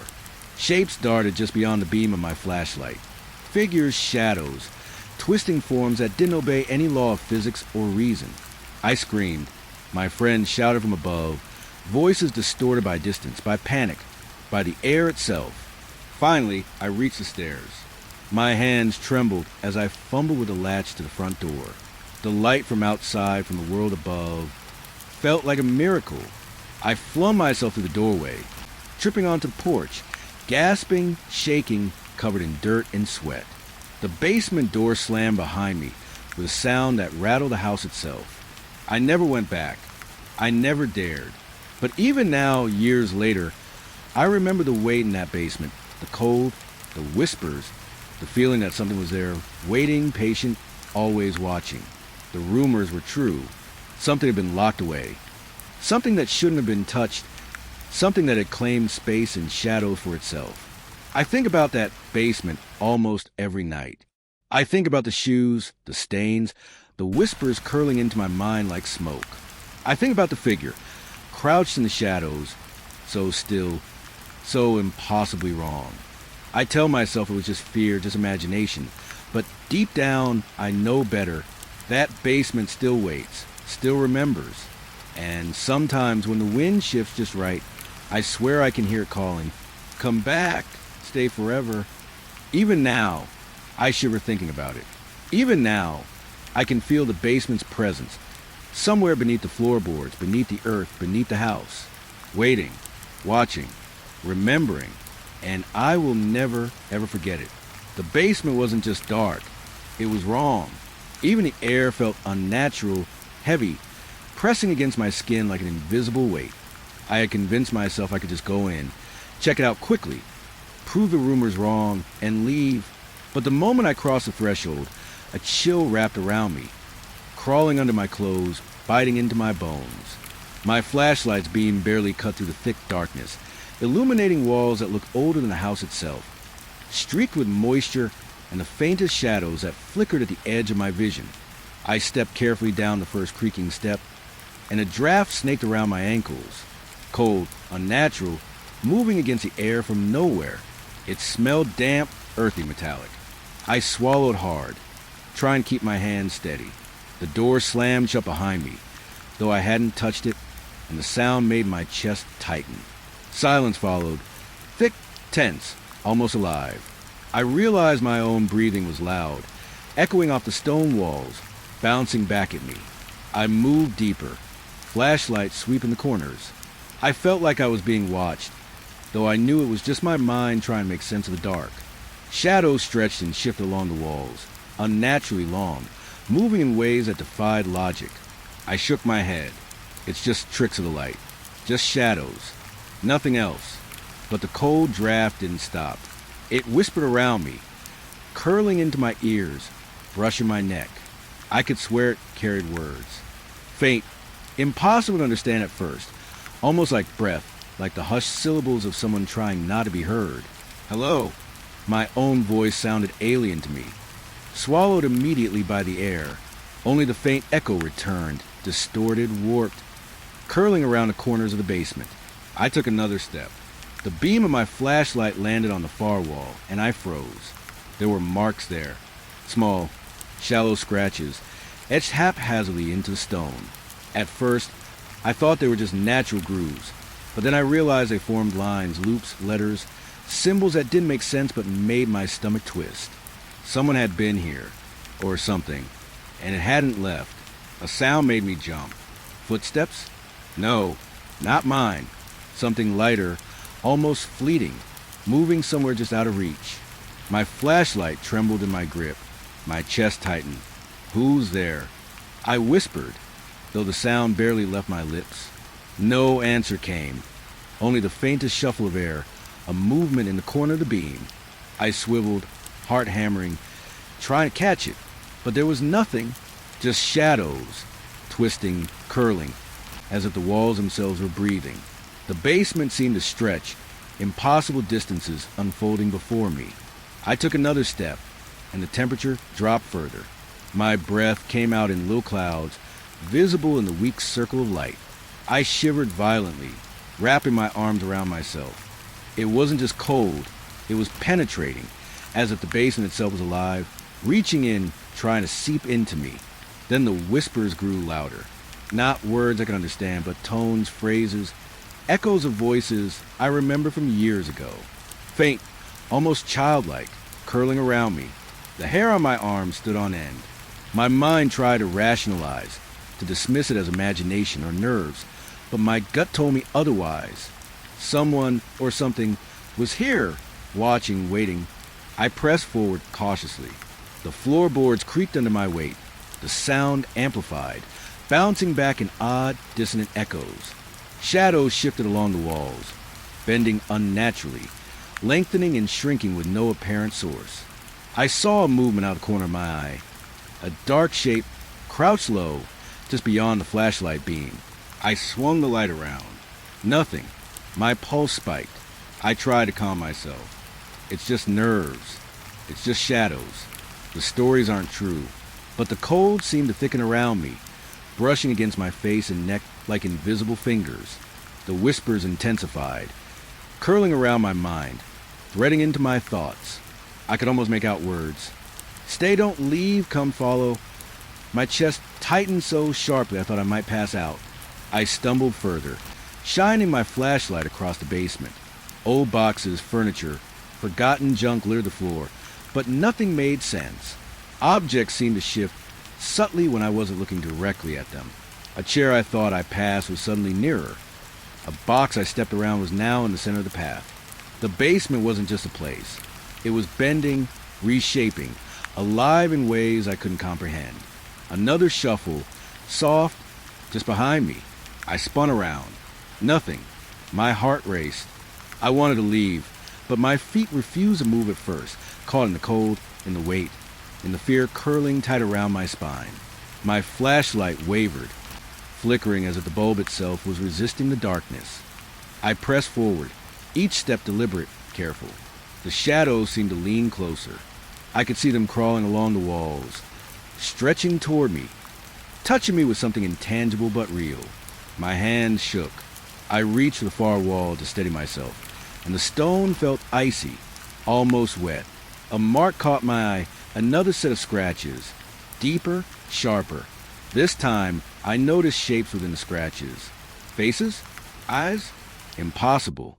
I looked closer, my reflection in the small metal latch of an old box, showing only my terrified expression. And then a flicker, movement behind me in the reflection. I spun. Nothing. A draft slid over my shoulder, colder than before, carrying with it that whispering tone again, now more insistent. Come. Stay, never leave. I stumbled, almost falling, heart hammering violently. The air pressed harder now, as if the basement itself was inhaling and exhaling around me, the shadows stretching and twisting with intent. I noticed something else, a faint glow near the far corner of the basement, almost imperceptible, as if the shadows themselves were pulsing with light. My flashlight quivered in my hand, but I had to look. I approached slowly, every nerve screaming, every instinct shouting to run. The closer I got, the heavier the air became, the colder my skin felt, the louder the whispers in my mind. The glow revealed nothing, nothing solid, nothing tangible. But the feeling of presence was undeniable.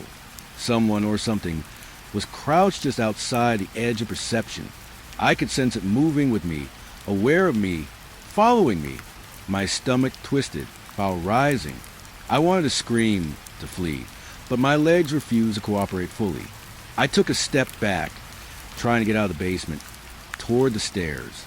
The shadows bent, twisting, seeming to block my path, stretching impossibly.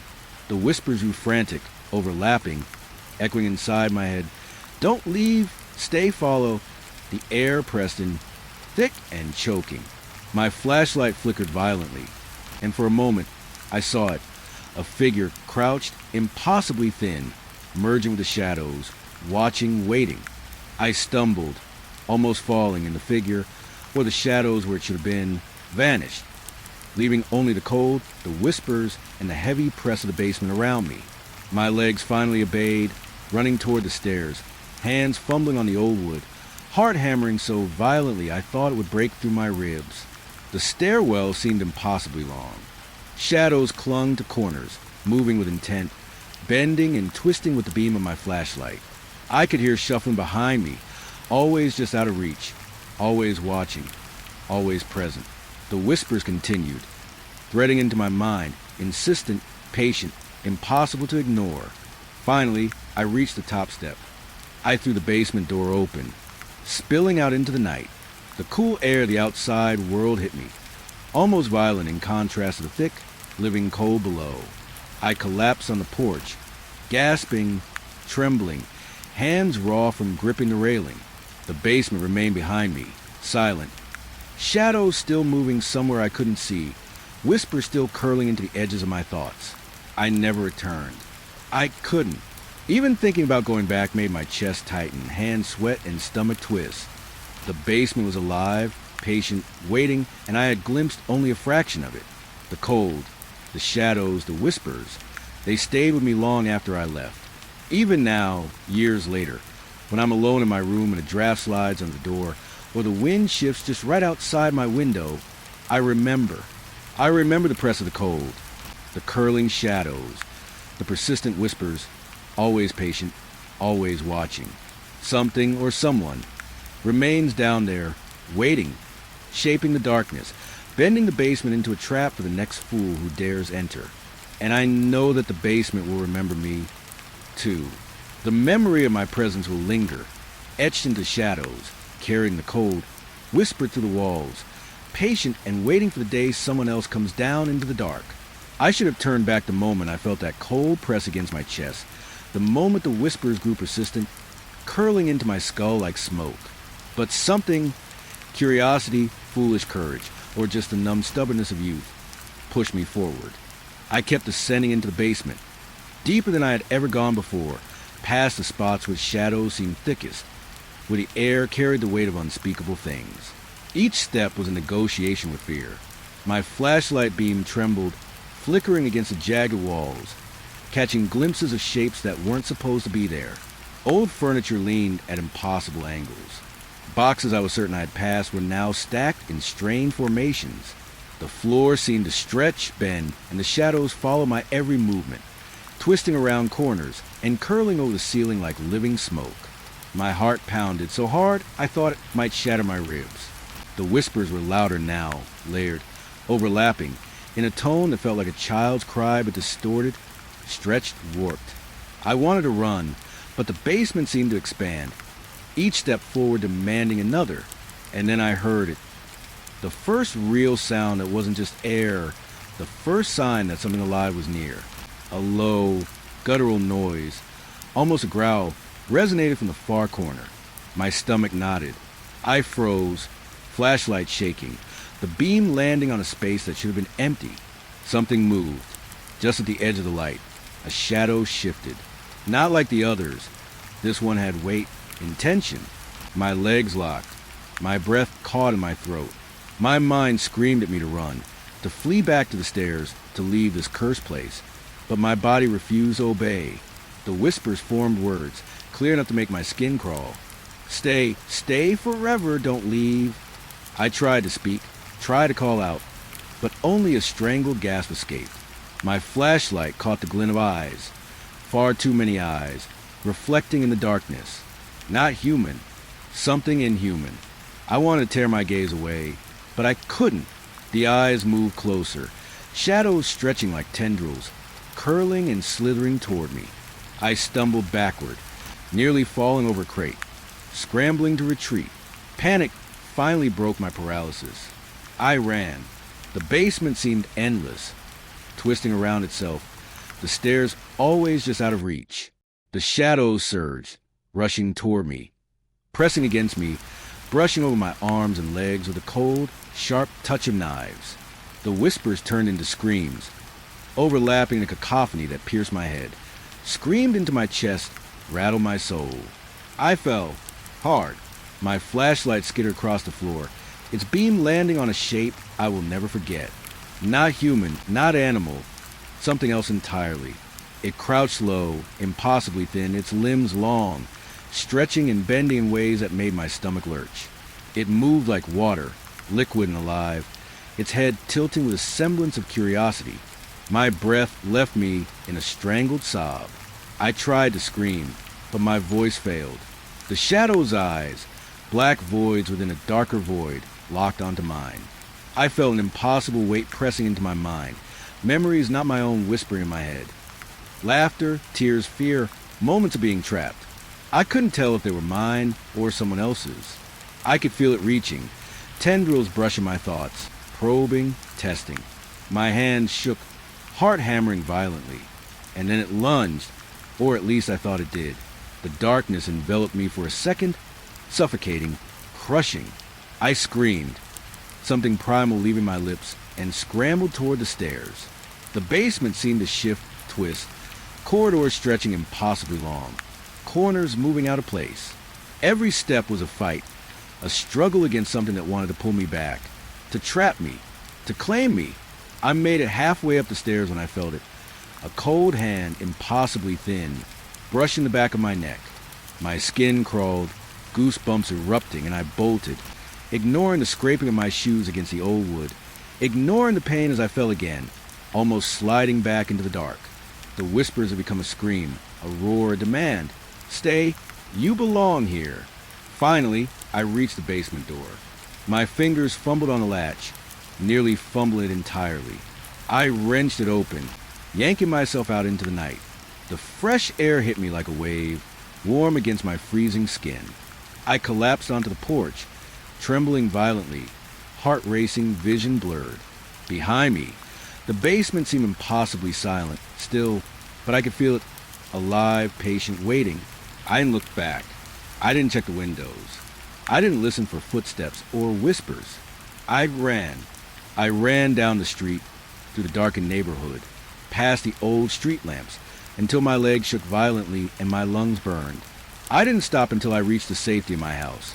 The familiar walls, the warmth of lights and sounds that weren't trying to suffocate me. Even then, I could feel it, in the corners of my room. Shadows stretched slightly longer, curling like tendrils. Every time the wind rustled outside, I imagined whispers slipping through the cracks of the walls. I could feel it, always patient, always watching, always remembering. I had survived, but I hadn't escaped entirely. That basement, that place, had marked me. I didn't speak of it at first. Who would believe me?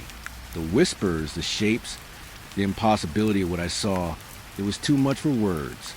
I tried to write it down, tried to make sense of it, but even writing felt wrong. My pen trembled in my hands, and the words twisted on the page, letters curling like smoke. Sleep became a fragile thing. Every creak of the house, every gust of wind outside, made my stomach twist. I would wake drenched in sweat, certain I heard the soft scrape of footsteps, faint whispers curling around my ears. And sometimes, when the night was perfectly still, I could feel its gaze, the cold press of shadows, watching me even from miles away.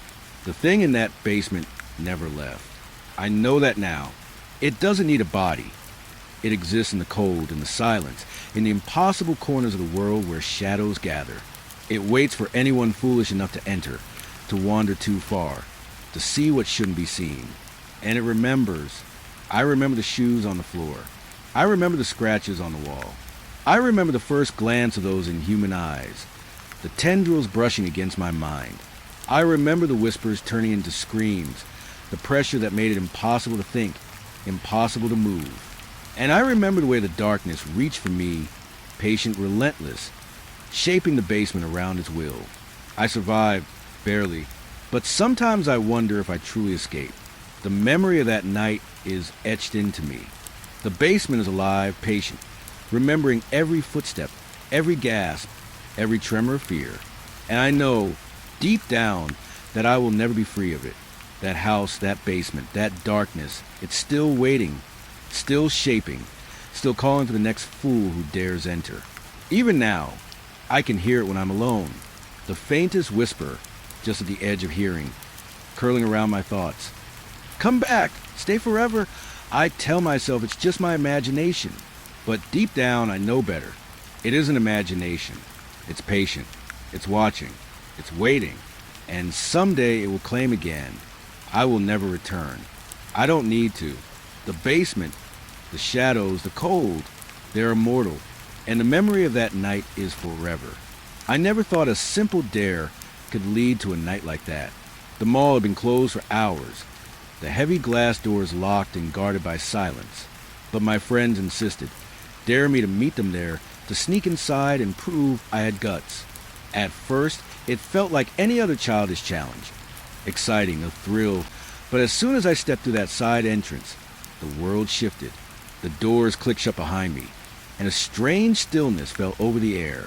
The smell hit first, dust and cleaning chemicals, sharp and biting, mixed with something faintly metallic like old blood. My flashlight cut through the darkness, revealing tiles scuffed and worn, escalators frozen mid-motion, and the usual hum of fluorescent lights replaced by an eerie, heavy quiet. No air conditioning word. No distant chatter of night workers. Just silence. I moved slowly, careful not to let my flashlight wobble. The silence was thick, almost tangible, pressing against my ears. I could hear the faintest drip somewhere, maybe water from a leaky pipe, or maybe something else. I tried to convince myself it was nothing, just an empty mall. Empty malls make noises. But my stomach twisted as a shadow passed across the far wall, long and thin, stretching in a way that felt unnatural. I heard a soft laugh behind me. Not one of my friends, though just a low, almost musical sound that seemed to come from everywhere and nowhere at once. My heart thudded. I spun, shining the light, but the hallways were empty, just storefronts, darkened and shuttered, mannequins frozen in lifeless poses. Yet the air felt alive, watching, waiting. I stepped forward, telling myself it was all in my head. My friends were somewhere ahead, waiting to jump out, to scare me. But the deeper I went, the stranger became.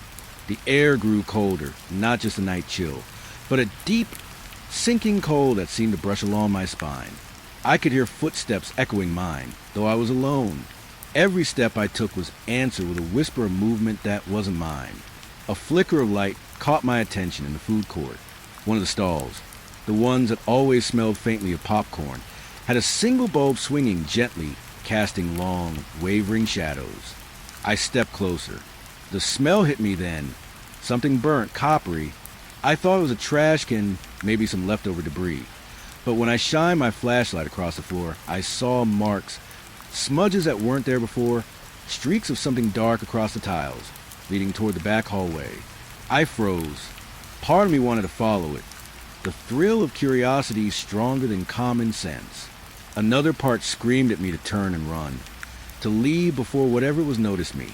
I shook my head, telling myself it was nothing, just shadows, just my mind playing tricks. The hallway stretched ahead, darker than the rest, and the faint hum of the building's electrical system seemed to die there. I stepped closer, flashlight shaking in my hand.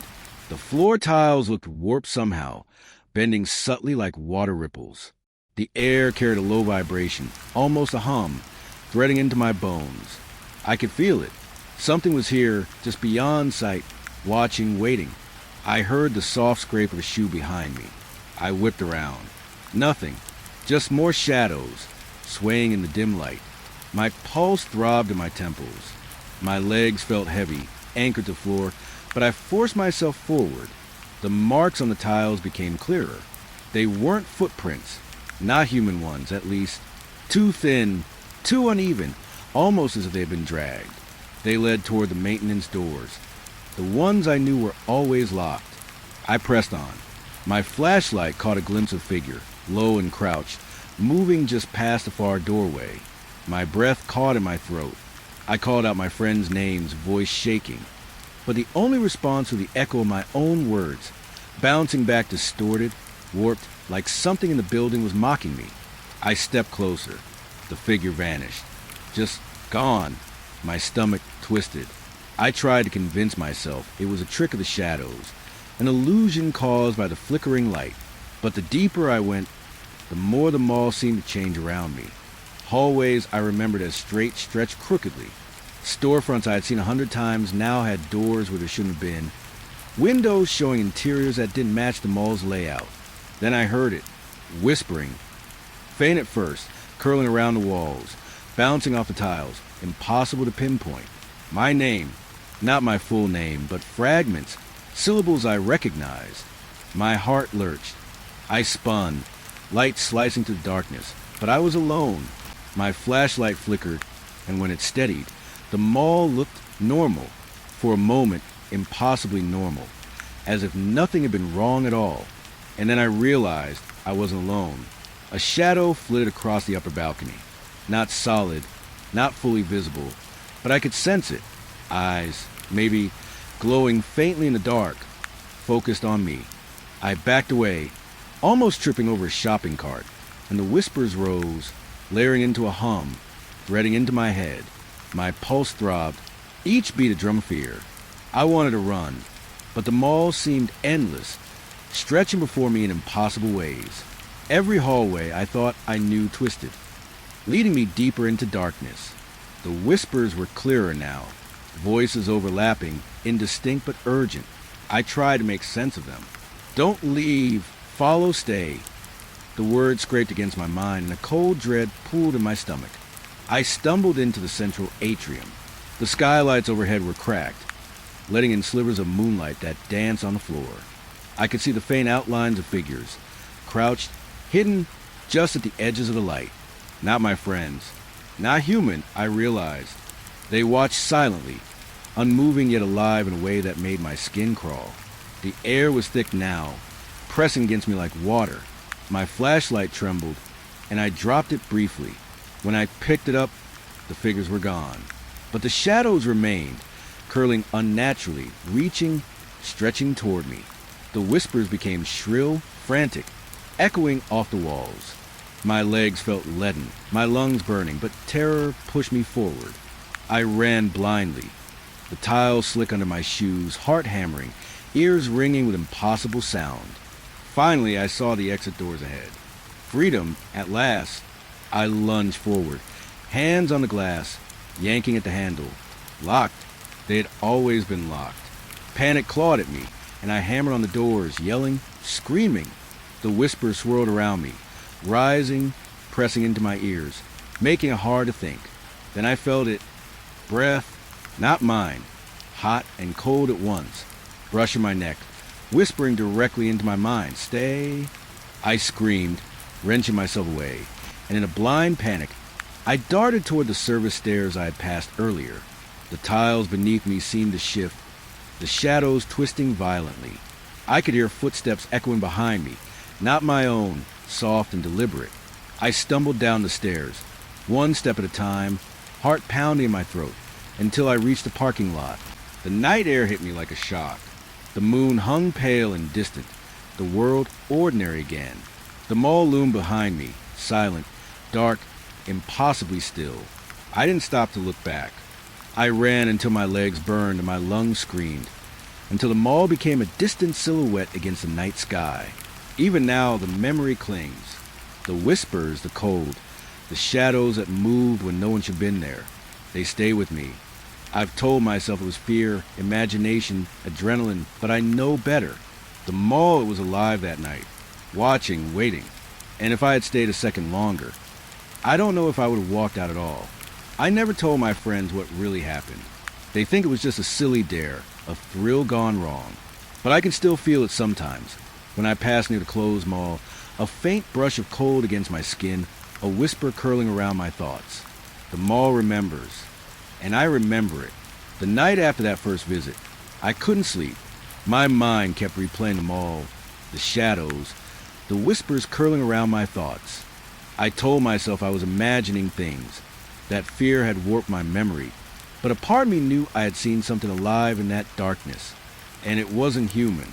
A week later, I went back, not because I was brave, not because I wanted to, but because I needed to know what had been watching me, needed to understand what I had stumbled into. I didn't tell anyone. No one would believe me anyway. My friends laughed off the first incident, calling it an overactive imagination, but I felt it still, the pull, the cold presence lingering just beyond perception. I slipped through a side door that had been left ajar, careful not to make a sound. The mall smelled the same, dust, cleaning chemicals, and that faint metallic tang that set my stomach twisting. The silence pressing immediately, thicker than I remembered. It wasn't quiet like an empty building. It was waiting. It was patient. I moved cautiously, flashlight cutting swaths of weak light into the darkness. The hallway stretched impossibly long, twisting slightly as I passed. A mannequin leaned forward in a display, frozen, but for a fleeting second I could swear it moved.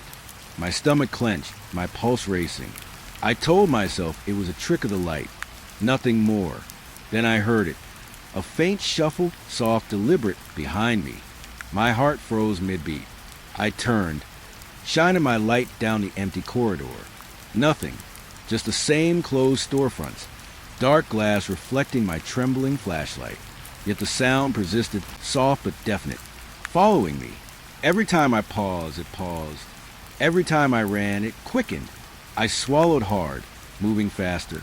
The mall seemed to warp around me. Corridors stretching into impossible angles. Ceilings lower than they should have been. Tiles bending slightly under my feet.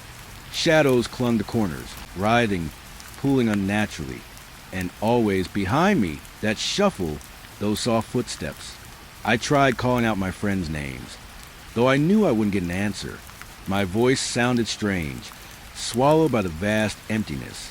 The footsteps echoed, soft but mocking. They weren't my imagination. I could feel them, low vibrations through the floor, brushing against my feet, climbing my spine. Someone or something was following. I spotted something then. Scrawled words in the dust on the floor, not random marks, but names, dates, short messages half erased, as if someone had written them long ago and then abandoned them. I knelt closer. One name stood out, scrawled in shaky, childish letters. Emily. My pulse stuttered. Another name crossed out. Jared. I recognized the handwriting of some of my age, though the dust looked years old. I realized with a chill that I wasn't the first person to wander here after hours. Others had come, dared to explore, and had left traces behind, or hadn't left at all. My flashlight trembled as I scanned the floor.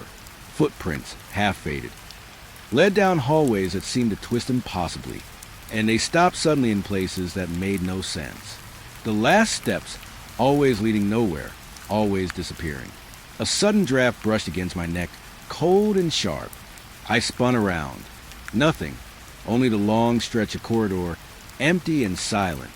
And yet I felt it, watching, following. The footsteps resumed, this time quicker, lighter, almost impatient. They didn't match my own. I tried to sprint, but the tiles seemed to stretch beneath me, dragging me slowly forward, every step an effort. I ducked into a side hallway, hoping to hide, to catch my breath. The air was thicker here, tinged with a faint copper smell I remember from before. I leaned against the wall, listening. The footsteps were closer now, circling, weaving behind me and ahead, impossible to pinpoint. I realized then, the mall itself wasn't empty. Not truly. It had memory. It remembered those who wandered here, and it watched. I continued down the hall, flashlight catching glimpses of shapes that weren't there when I last looked. Doors I knew to be sealed were open just slightly, revealing black emptiness that seemed to pulse in the dim light. A soft sound of laughter echoed somewhere ahead, muffled but distinctly childish. My stomach knotted. I knew those voices. I had read the names in the dust. Emily, Jared, others. The whispers of teens who had been trapped, left behind.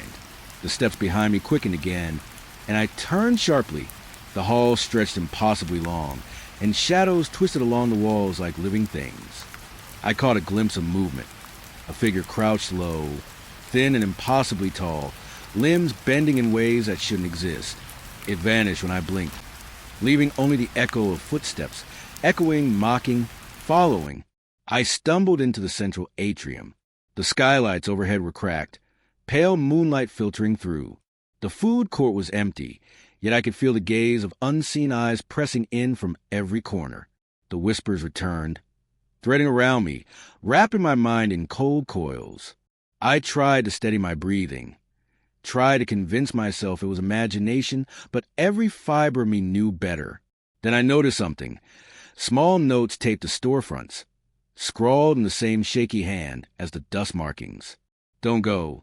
It waits. Follow the path. My pulse jumped. Someone had been here long before me. Someone had seen the same shadows, heard the same whispers. I could almost feel them, lost, trapped, calling out silently, frozen between this world and the mall's endless, twisted memory. The footsteps intensified, not just behind me now, but all around. I spun in a slow circle, flashlight cutting jagged arcs through the darkness. Shadows peeled off the walls, moving independently, stretching toward me. I felt something brush my shoulder, too light to be human, cold and hard like stone. My knees buckled. I could hear whispers threading into the edges of my mind, snatches of voices, snatches of names, pleading, warning, crying. I ran, down corridors that twisted, turning where I swore a turn shouldn't exist. Every step was mirrored by soft steps behind me. Every heartbeat echoed unnaturally loud. I rounded a corner, only to find a dead end where the hallway should have continued. My flashlight flickered violently. I stumbled backward, chest heaving, eyes wide. From the darkness, a voice, low and childlike, whispered, "You're next." I froze. My throat closed. Panic surged white-hot, blinding. I spun, searching for any exit, any doorway. The walls seemed to bend, stretch, impossibly high ceilings pressing down. Shadows pooled and writhed at the edges of my vision. The footsteps behind me were deliberate now, circling, closing in. I pressed my back against the wall, shaking violently. My flashlight slid across the floor. The beam caught something fleeting, a pale hand, impossibly long fingers, reaching from the darkness. I screamed, lunging toward a side door, throwing it open. It led to a service corridor, narrow, dark, and smelling of damp concrete. I ran, hearing the footsteps quicken, echoing impossibly close. The corridor twisted, and I realized with a sinking dread that I didn't recognize it. It wasn't where I had entered. The mall had changed. The familiar became impossible. Shadows clung to the corners, moving independently, curling around unseen pillars. The whispers rose, chanting, layered, urgent. Names, cries, laughter, all mixed into a single oppressive hum. I saw light ahead, a service exit. Salvation, maybe. I sprinted toward it, chest burning, lungs screaming. The door swung open under my push. Fresh air rushed in. The cold night outside never felt so good. I stumbled out, gasping, eyes wide, heart hammering. Even as I ran to safety, I could feel them. Shadows at the edges, following, waiting, patient. And the mall, I knew it remembered me. It remembered every step, every gasp, every whisper of fear. I had survived this time. But I understood something terrible. I wasn't the first to wander here at night, and I wouldn't be the last. The whispers, the footsteps, the shadows, they all stayed with me. Every time I closed my eyes, I could feel them circling, following, patient. I told myself I would never return, but I knew better. The mall waits. It remembers, and it doesn't forgive. I tried to forget that night. I really did. But the mall never let you forget. Even a week later, when the sun was high and normal life went on outside, I could feel it lurking in the corners of my mind. The echo of those shadows, the footsteps that weren't mine. It drew me back. I don't know why. Part curiosity, part obsession, part something darker I didn't want to admit. I told myself I needed to see for myself, to understand what had happened. Maybe if I saw it again, I could finally prove it wasn't real. Maybe if I walked through the corridors one more time, I could find the reason the mall had watched me. I entered through the same service door I had used the last time. The air was still thick with that faint metallic smell, sharp and biting. The tiles were scuffed and the fluorescent lights buzzed softly, barely illuminating the hallways. I held my flashlight in front of me, though I knew it wouldn't be enough. It never was. At first, it was as I remembered, silent, empty, waiting, but soon the flickering started. One light overhead, then another, and then the whole corridor seemed to pulse with unsteady illumination. Shadows leapt and shrank across the walls. My heartbeat quickened. Something about the flicker made the darkness seem alive, fluid, shifting in impossible ways. I rounded a corner, and the air grew colder. Not just a chill from the night, but a deep, pressing cold that settled in my chest and made my lungs ache. Then I saw them. At first, I thought it was my imagination. Figures in the flickering light, frozen in unnatural poses. Not my friends, not anyone I recognized, yet their bodies looked human enough. They stood in the middle of the corridor, stiff, pale faces turned toward me. Their eyes were empty, hollow, reflecting only the intermittent light above. I stepped closer, flashlight trembling. My voice caught in my throat as I whispered, Who are you?" No answer, just silence. And yet, the flickering lights revealed more. Every time the bulbs blinked, another figure appeared, posed in grotesque imitation of ordinary activities. reaching for doors that weren't there, climbing escalators frozen mid-step, peering into storefronts that didn't exist. My stomach churned. The shadows weren't solid, not really, but they carried weight, presence. I realized with jolt that these were the other teens, the ones who had vanished before me. The names I had seen scrawled in dust and scrawled on notes. They had been trapped here too, caught in the mall's impossible loops, frozen in time. The lights flickered faster. I saw one of the figures clearly. A boy, maybe 15 or 16, pressed against a wall, face twisted in terror, eyes wide and glassy. He raised a hand as if to reach for me, but the instant the light went out, he vanished. My chest tightened, and I felt Bao rise. I wanted to turn and leave. I wanted to run, but the mall had changed again. Corridors I remembered were gone, replaced by new paths I had never walked. Storefronts shifted, their interiors impossible, filled with objects I didn't recognize. The mall was alive, breathing, shaping itself to trap anyone who dared enter. I stumbled forward, flashlight shaking. The flickering lights revealed more figures, girls frozen mid-stride, their hair standing on end, mouths open in silent screams. A boy crouched over an invisible object, hands grasping something unseen. Each flicker of light made them appear and vanish, like they were playing with me, testing me. Whispers drifted through the hallways. At first, faint, almost imperceptible, but they grew, overlapping, layering into a chorus of voices. Names, cries, warnings, pleas. Don't go, stay, watch, follow. The words brushed against my skull, threading into my thoughts, making it hard to think clearly that I tried to shout back, to tell them I wasn't here for them, that I didn't belong. But my voice was swallowed, distorted, coming back to me warped and alien. The mall laughed silently, and the creak of tiles, the buzz of lights, the whispering chorus. I kept moving, though every step felt heavier, the corridor stretching endlessly beneath my feet. The figures became more grotesque. Some were split, faces bending unnaturally, limbs twisted, reaching in ways that shouldn't have been possible. I forced myself not to look directly at them for long, but the flickering lights made it impossible to ignore. Every glance revealed horrors that vanished the next instant, replaced by new, stranger ones. I passed a mirror mounted on the wall of a closed shop. My reflection was there, pale and gaunt, eyes wide. But behind me, in the reflection, I saw a boy standing, pressing a hand against the glass from the other side. He didn't exist in reality, only in the mirror, only when the light flickered. My stomach knotted. I realized the mall had layers, places I could step into, and places only the lights would show. And in both, the missing teens waited, trapped, frozen, watching. I felt the pull of the mall, drawing me deeper. The flickering lights guided me, showing paths I didn't remember, corridors that shouldn't exist. I could hear the soft scuff of footsteps behind me, always there, always matching my own pace, sometimes ahead, sometimes on the sides. I spun around, but saw only empty space, only shadows, only the flickering figures, staring, waiting. I in a hallway that smelled faintly of burnt popcorn.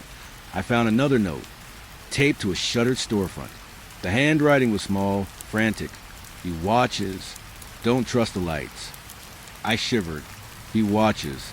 Whoever, or whatever, was watching. It didn't need to hide. The mall itself was the watcher. Every flicker, every shadow, every distorted reflection was a part of it, a part of its memory. I tried to retrace my steps to find the exit, but the mall was changing. Every corridor led somewhere new. I rounded a corner and froze. In the flickering light, a girl's face appeared, eyes wide, lips moving silently. She reached for me. The instant the light went out, she was gone, and then another appeared, and another. The flickering lights were not just revealing them, they were conjuring them, shaping them from the mall's memory of fear. Panic surged. I stumbled, nearly falling over a raised tile. I tried to shout, to call for help, but the whispers had grown louder, more insistent, layering over themselves until they became an unbroken roar inside my head. My ears rang, my vision blurred. The flickering lights made the walls pulse, bend, shift. I felt dizzy, disoriented. as if the building itself had become liquid, swallowing me whole. I ran blindly, down hallways I didn't recognize. Every flicker of light revealed a new figure, twisted, frozen mid-motion, some transparent, some solid enough to cast shadows on the tiles. I realized then that I was not just a witness. I was part of them all now. Every step I took, every heartbeat, every gasp of breath fed its memory. The mall remembered me as it remembered them, and it was shaping me into another figure to join the flickering chorus. I stumbled into the central atrium. The skylights overhead were cracked, moonlight spilling in patches. The escalators loomed like broken monuments, frozen mid-ascent. In the flickering light, the atrium was full of teens, frozen, staring, twisted into impossible poses. Some reached toward me, some stared at the ceiling, some crouched on the floor, as if hiding from something unseen. I backed away slowly, heart hammering. The lights flickered faster now, throwing the figures into a chaotic dance. Every blink showed new horrors. Limbs bent at impossible angles. Faces split in two, then rejoined. Eyes appeared where they shouldn't. My stomach churned. My mind screamed for rationality. But there was none. Only the mall, alive, remembering, showing me what it did with those who dared enter. A sudden breeze stirred. I realized the entrance was nearby, but it felt impossibly far. The mall's shape had changed, twisted. Every step toward the door was mirrored by shadows closing behind me, whispering my name, calling me to stay. I ran, sprinted, stumbling over tiles, over obstacles, driven by pure terror. I reached the doors at last. I pulled, shoved, pushed with all my strength. They resisted, but then gave way, and I burst out into the cool night. The air outside never felt so real, so alive. I collapsed on the pavement, gasping, heart hammering, eyes wide with disbelief. The mall loomed behind me, silent and still under the moonlight. No flickering lights, no shadows, no whispers. Just the ordinary building, ordinary doors. But I knew better. I could feel it even now, in the cool night air. The mall remembered me. The flickering lights had shown me the truth of the missing, of the trapped, of the twisted memory of fear that lived in those walls.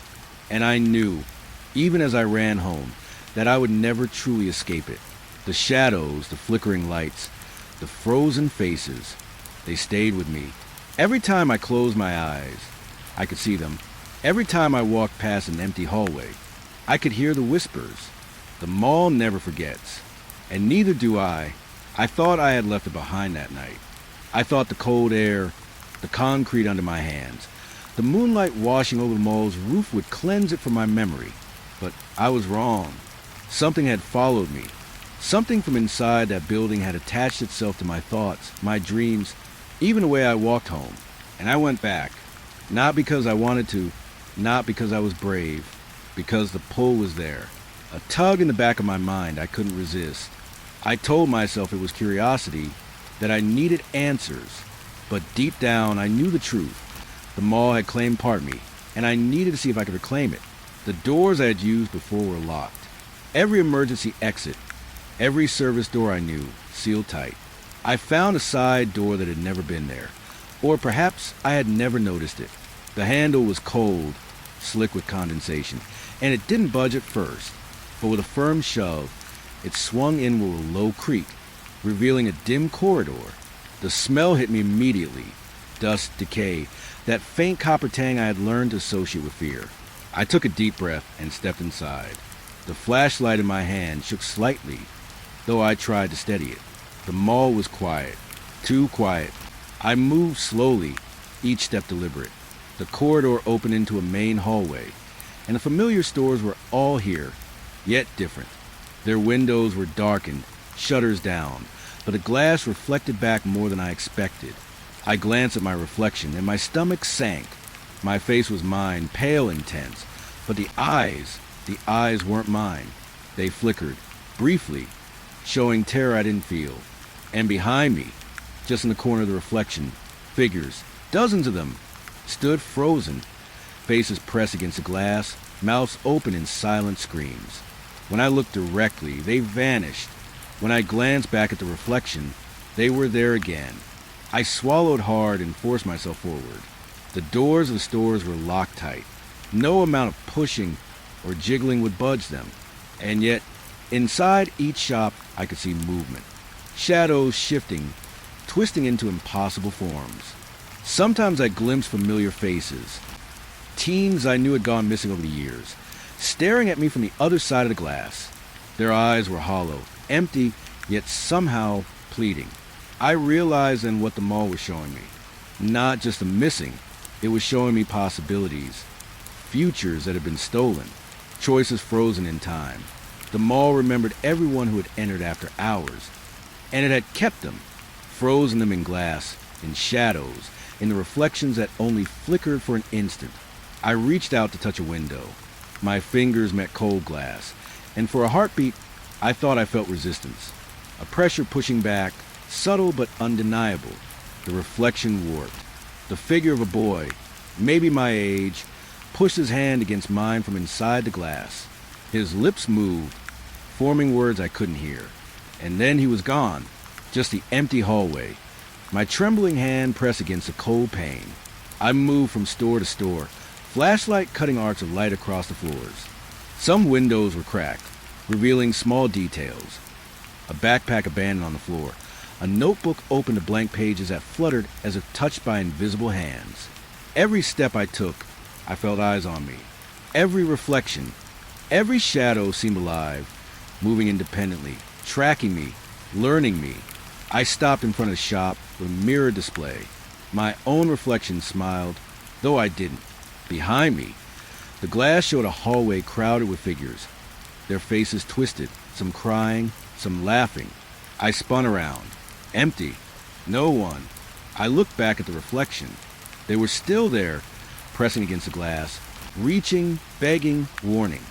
I stumbled backward, heart hammering. The mall had changed. Corridors were longer, ceilings lower, lights flickering in impossible rhythms.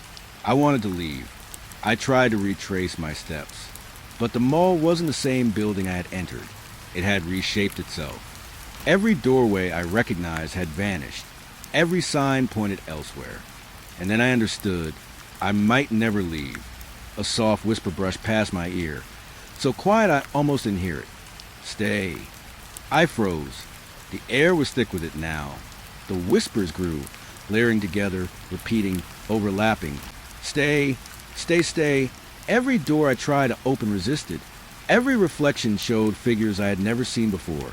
Teens frozen mid-motion, eyes wide, mouths open, reaching for me, calling my name. The mall had trapped them, and now it was showing me what would happen if I lingered too long. I forced myself forward, moving cautiously down another corridor. My flashlight flickered. Shadows stretched and twisted, crawling across the walls. I could see movement in the corner of my eye, someone standing just beyond the light, waiting, watching. Every time I turned, nothing. When I looked back, a figure had shifted, closer, more defined, more alive. I stopped in front of a window covered in dust. A message had been scrawled there, large and shaky. You can't leave. My stomach churned. My hand trembled as I wiped the part of the glass. Nothing changed.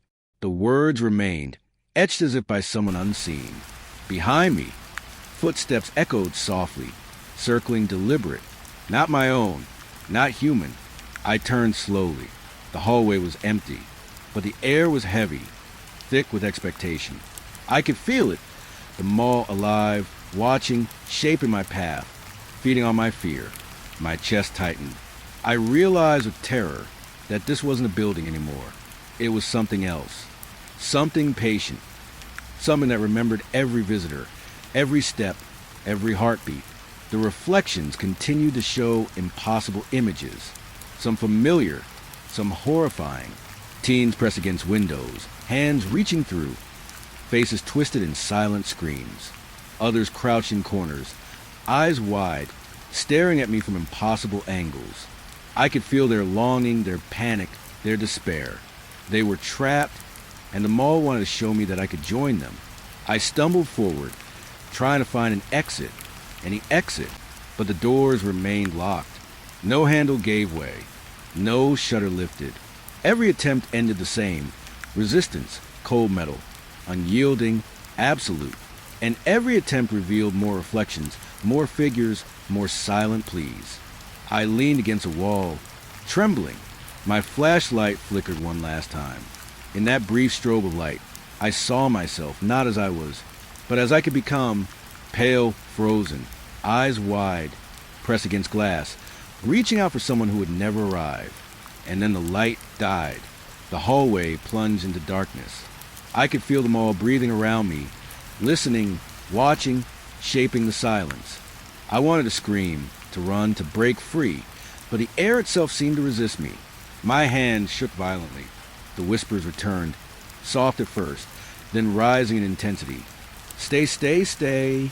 I realized then with a cold, sinking certainty that the mall didn't just trap people. It shaped them. It froze them in reflections, in shadows, in memory. And if I didn't leave now, if I didn't escape, this too would become me, a figure in a glass, pressed against a storefront, eyes wide, frozen forever. I didn't move for a long time. I just listened to the whispers, the shuffling of footsteps that weren't mine, the faint rustle of movement behind locked doors.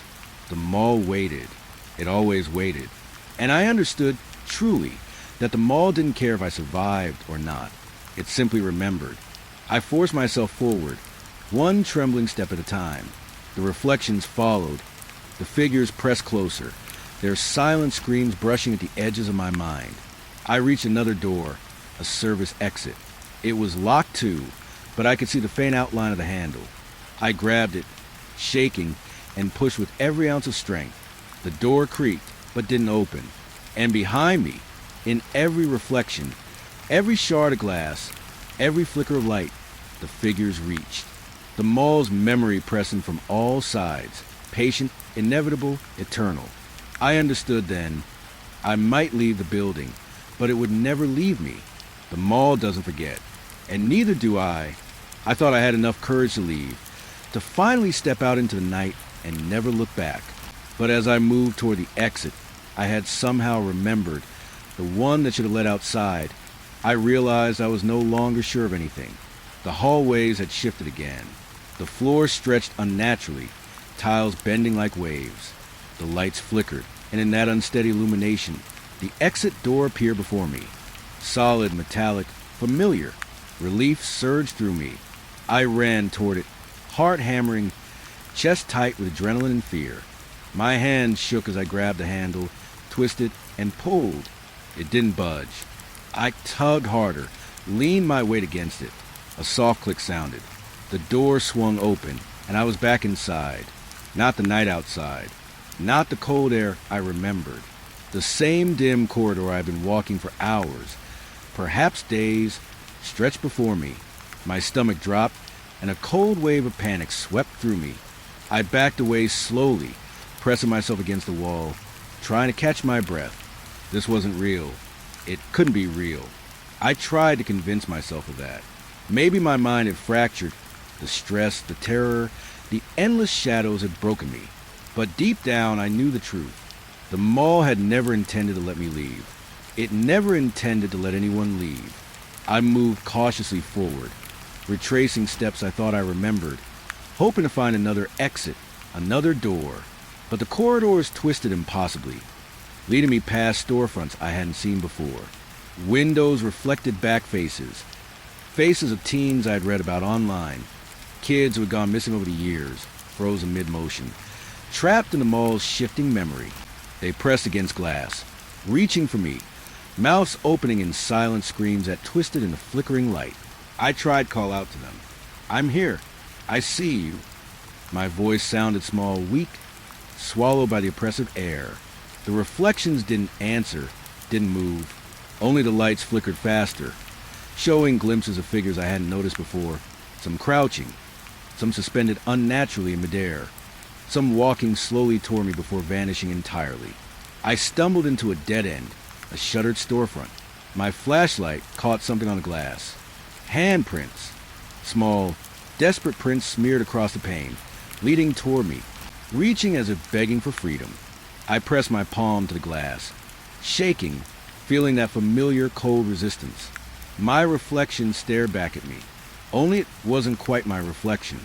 It smiled. I stumbled back, heart hammering, and the glass went dark. The whisper started again, soft at first, then building into a murmured chorus.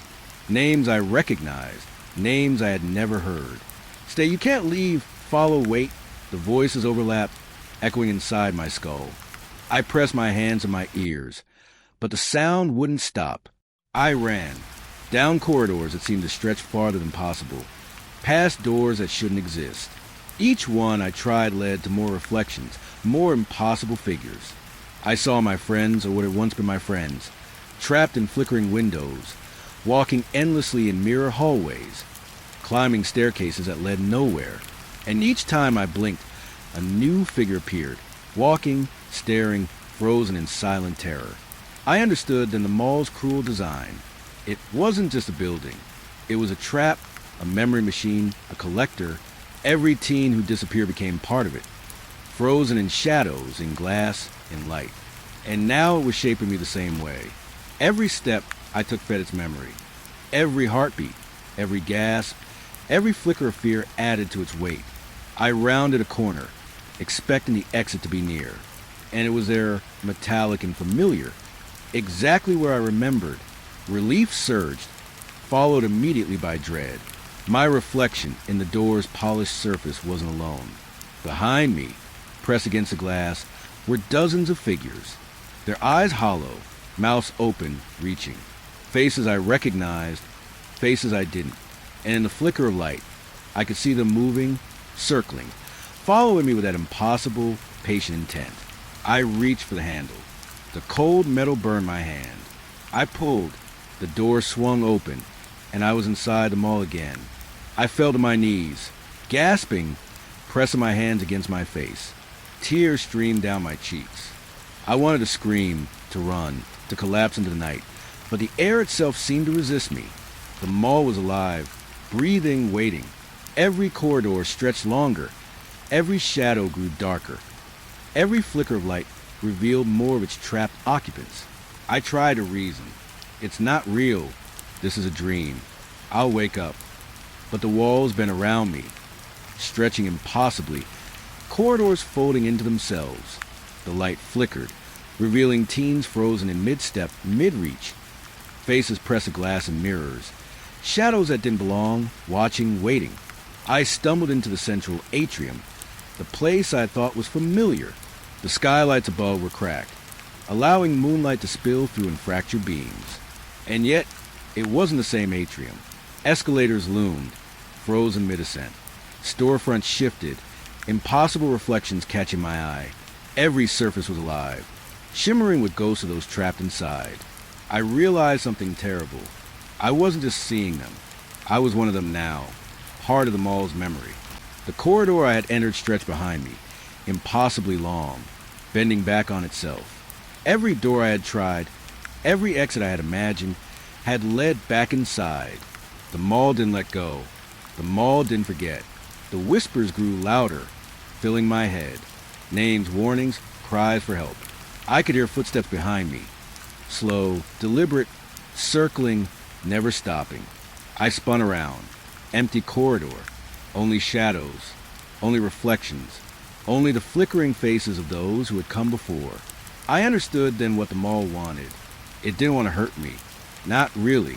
It wanted me to join the others, to become part of its memory, to be remembered, to exist forever in the flickering lights, the glass, the shadows, the impossible corridors.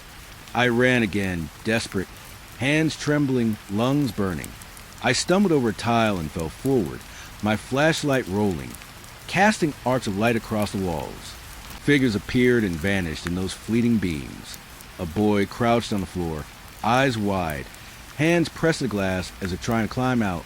A girl stood mid-step, frozen, staring at me, then at nothing.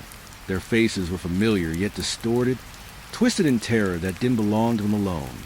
I reached another exit, or so I thought. The door was metallic, cold, familiar. I pulled with all my strength. Nothing.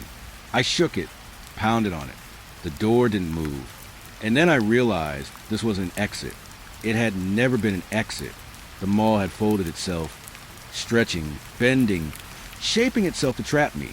Behind the glass, the reflections moved with a sinister grace. Figures circled me, watched me, whispered my name, and in that instant, I saw a terrifying truth. Some of the missing teens were still wandering within. Some had never stopped. Some had become one with the mall, part of its memory, part of its pulse. I collapsed against the door, chest heaving, mind screaming. I wanted to cry. I wanted to scream. I wanted to escape, but I knew it was impossible. The mall had claimed them, and now it had claimed me too.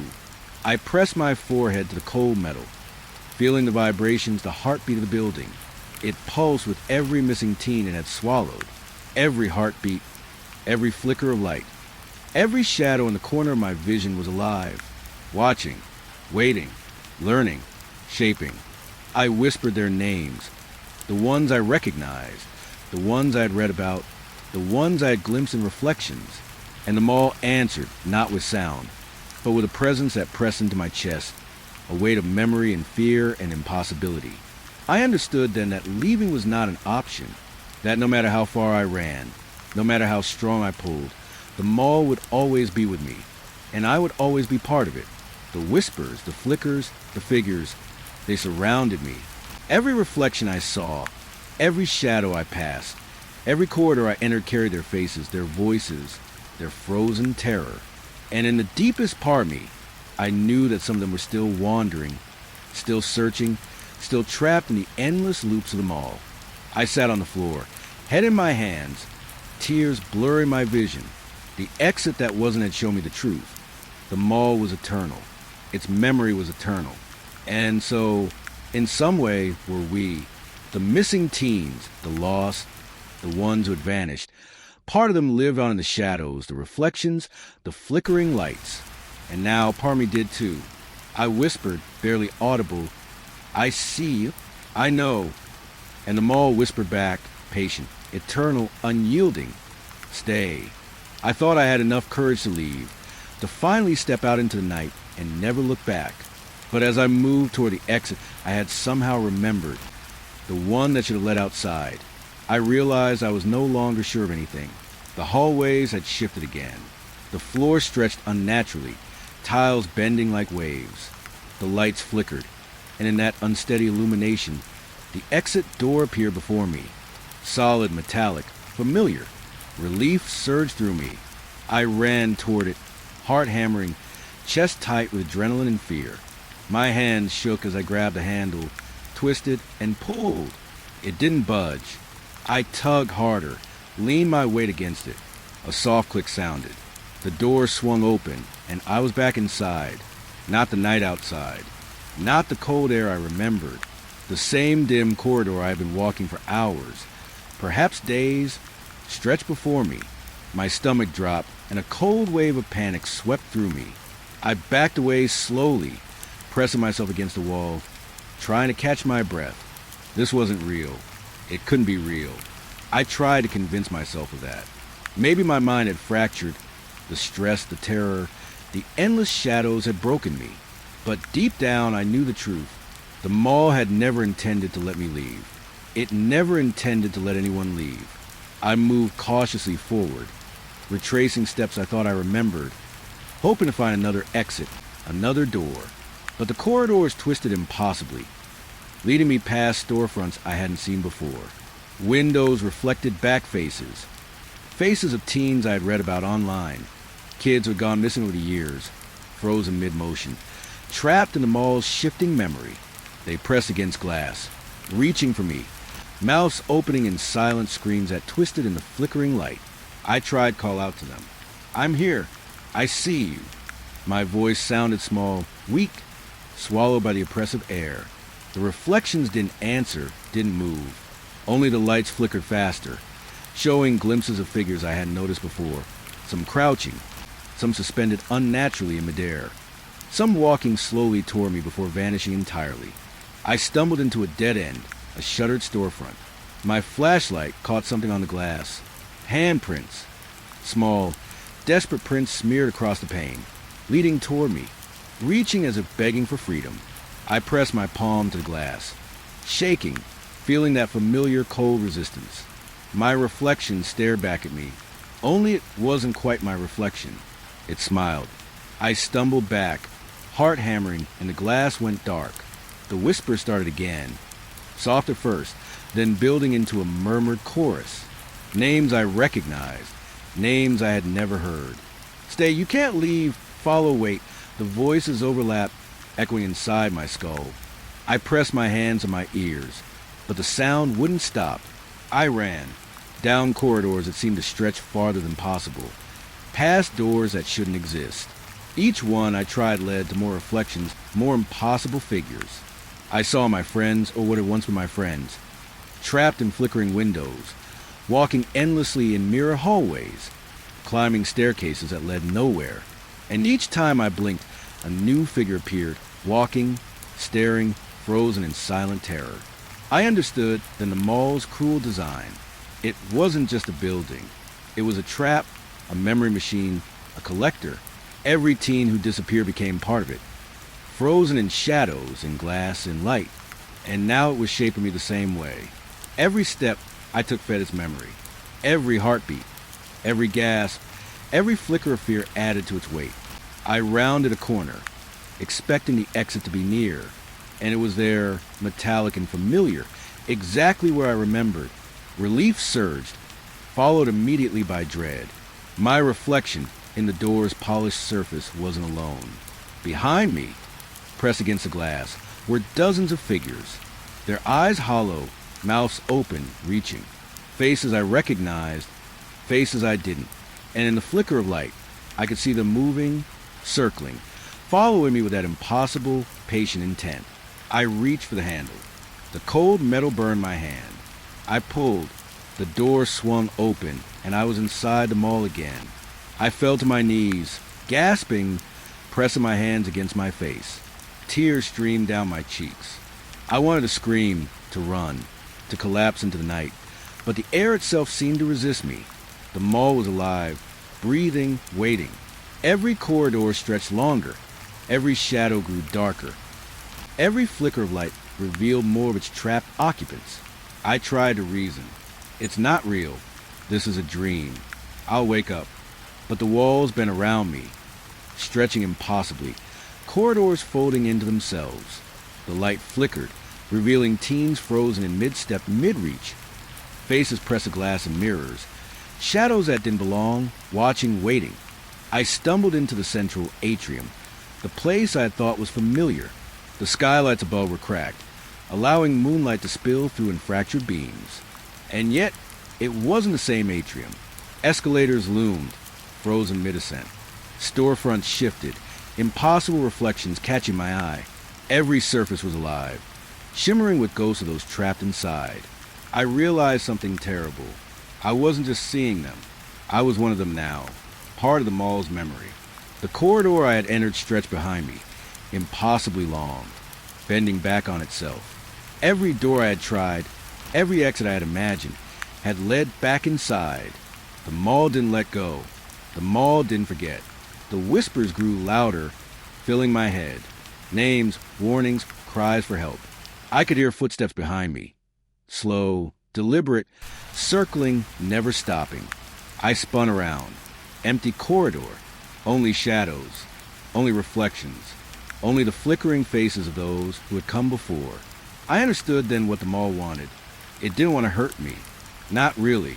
It wanted me to join the others, to become part of its memory, to be remembered, to exist forever in the flickering lights, the glass, the shadows, the impossible corridors. I ran again, desperate, hands trembling, lungs burning. I stumbled over a tile and fell forward, my flashlight rolling, casting arcs of light across the walls. Figures appeared and vanished in those fleeting beams. A boy crouched on the floor, eyes wide, hands pressed the glass as if trying to climb out. A girl stood mid-step, frozen, staring at me, then at nothing. Their faces were familiar, yet distorted, twisted in terror that didn't belong to them alone. I reached another exit, or so I thought. The door was metallic, cold, familiar. I pulled with all my strength. Nothing. I shook it, pounded on it. The The door didn't move. And then I realized this was an exit. It had never been an exit. The mall had folded itself, stretching, bending, shaping itself to trap me. Behind the glass, the reflections moved with sinister grace. Figures circled me, watched me, whisper my name. And in that instant, I saw a terrifying truth. Some of the missing teens were still wandering within. Some had never stopped. Some had become one with the mall, part of its memory, part of its pulse. I collapsed against the door, chest heaving, mind screaming. I wanted to cry. I wanted to scream. I wanted to escape. But I knew it was impossible. The mall had claimed them, and now it had claimed me too. I pressed my forehead to the cold metal, feeling the vibrations, the heartbeat of the building. It pulsed with every missing teen it had swallowed. Every heartbeat, every flicker of light, every shadow in the corner of my vision was alive, watching, waiting, learning, shaping. I whispered their names, the ones I recognized, the ones I had read about, the ones I had glimpsed in reflections. And the mall answered, not with sound, but with a presence that pressed into my chest, a weight of memory and fear and impossibility. I understood then that leaving was not an option, that no matter how far I ran, no matter how strong I pulled, the mall would always be with me, and I would always be part of it. The whispers, the flickers, the figures, they surrounded me. Every reflection I saw, every shadow I passed, every corridor I entered carried their faces, their voices, their frozen terror. And in the deepest part of me, I knew that some of them were still wandering, still searching, still trapped in the endless loops of the mall. I sat on the floor, head in my hands, tears blurring my vision. The exit that wasn't to show me the truth. The mall was eternal. Its memory was eternal. And so, in some way were we, the missing teens, the lost, the ones who had vanished. Part of them lived on in the shadows, the reflections, the flickering lights. And now, part of me did too. I whispered, barely audible, "I see you. I know." And the mall whispered back, patient, eternal, unyielding, "Stay."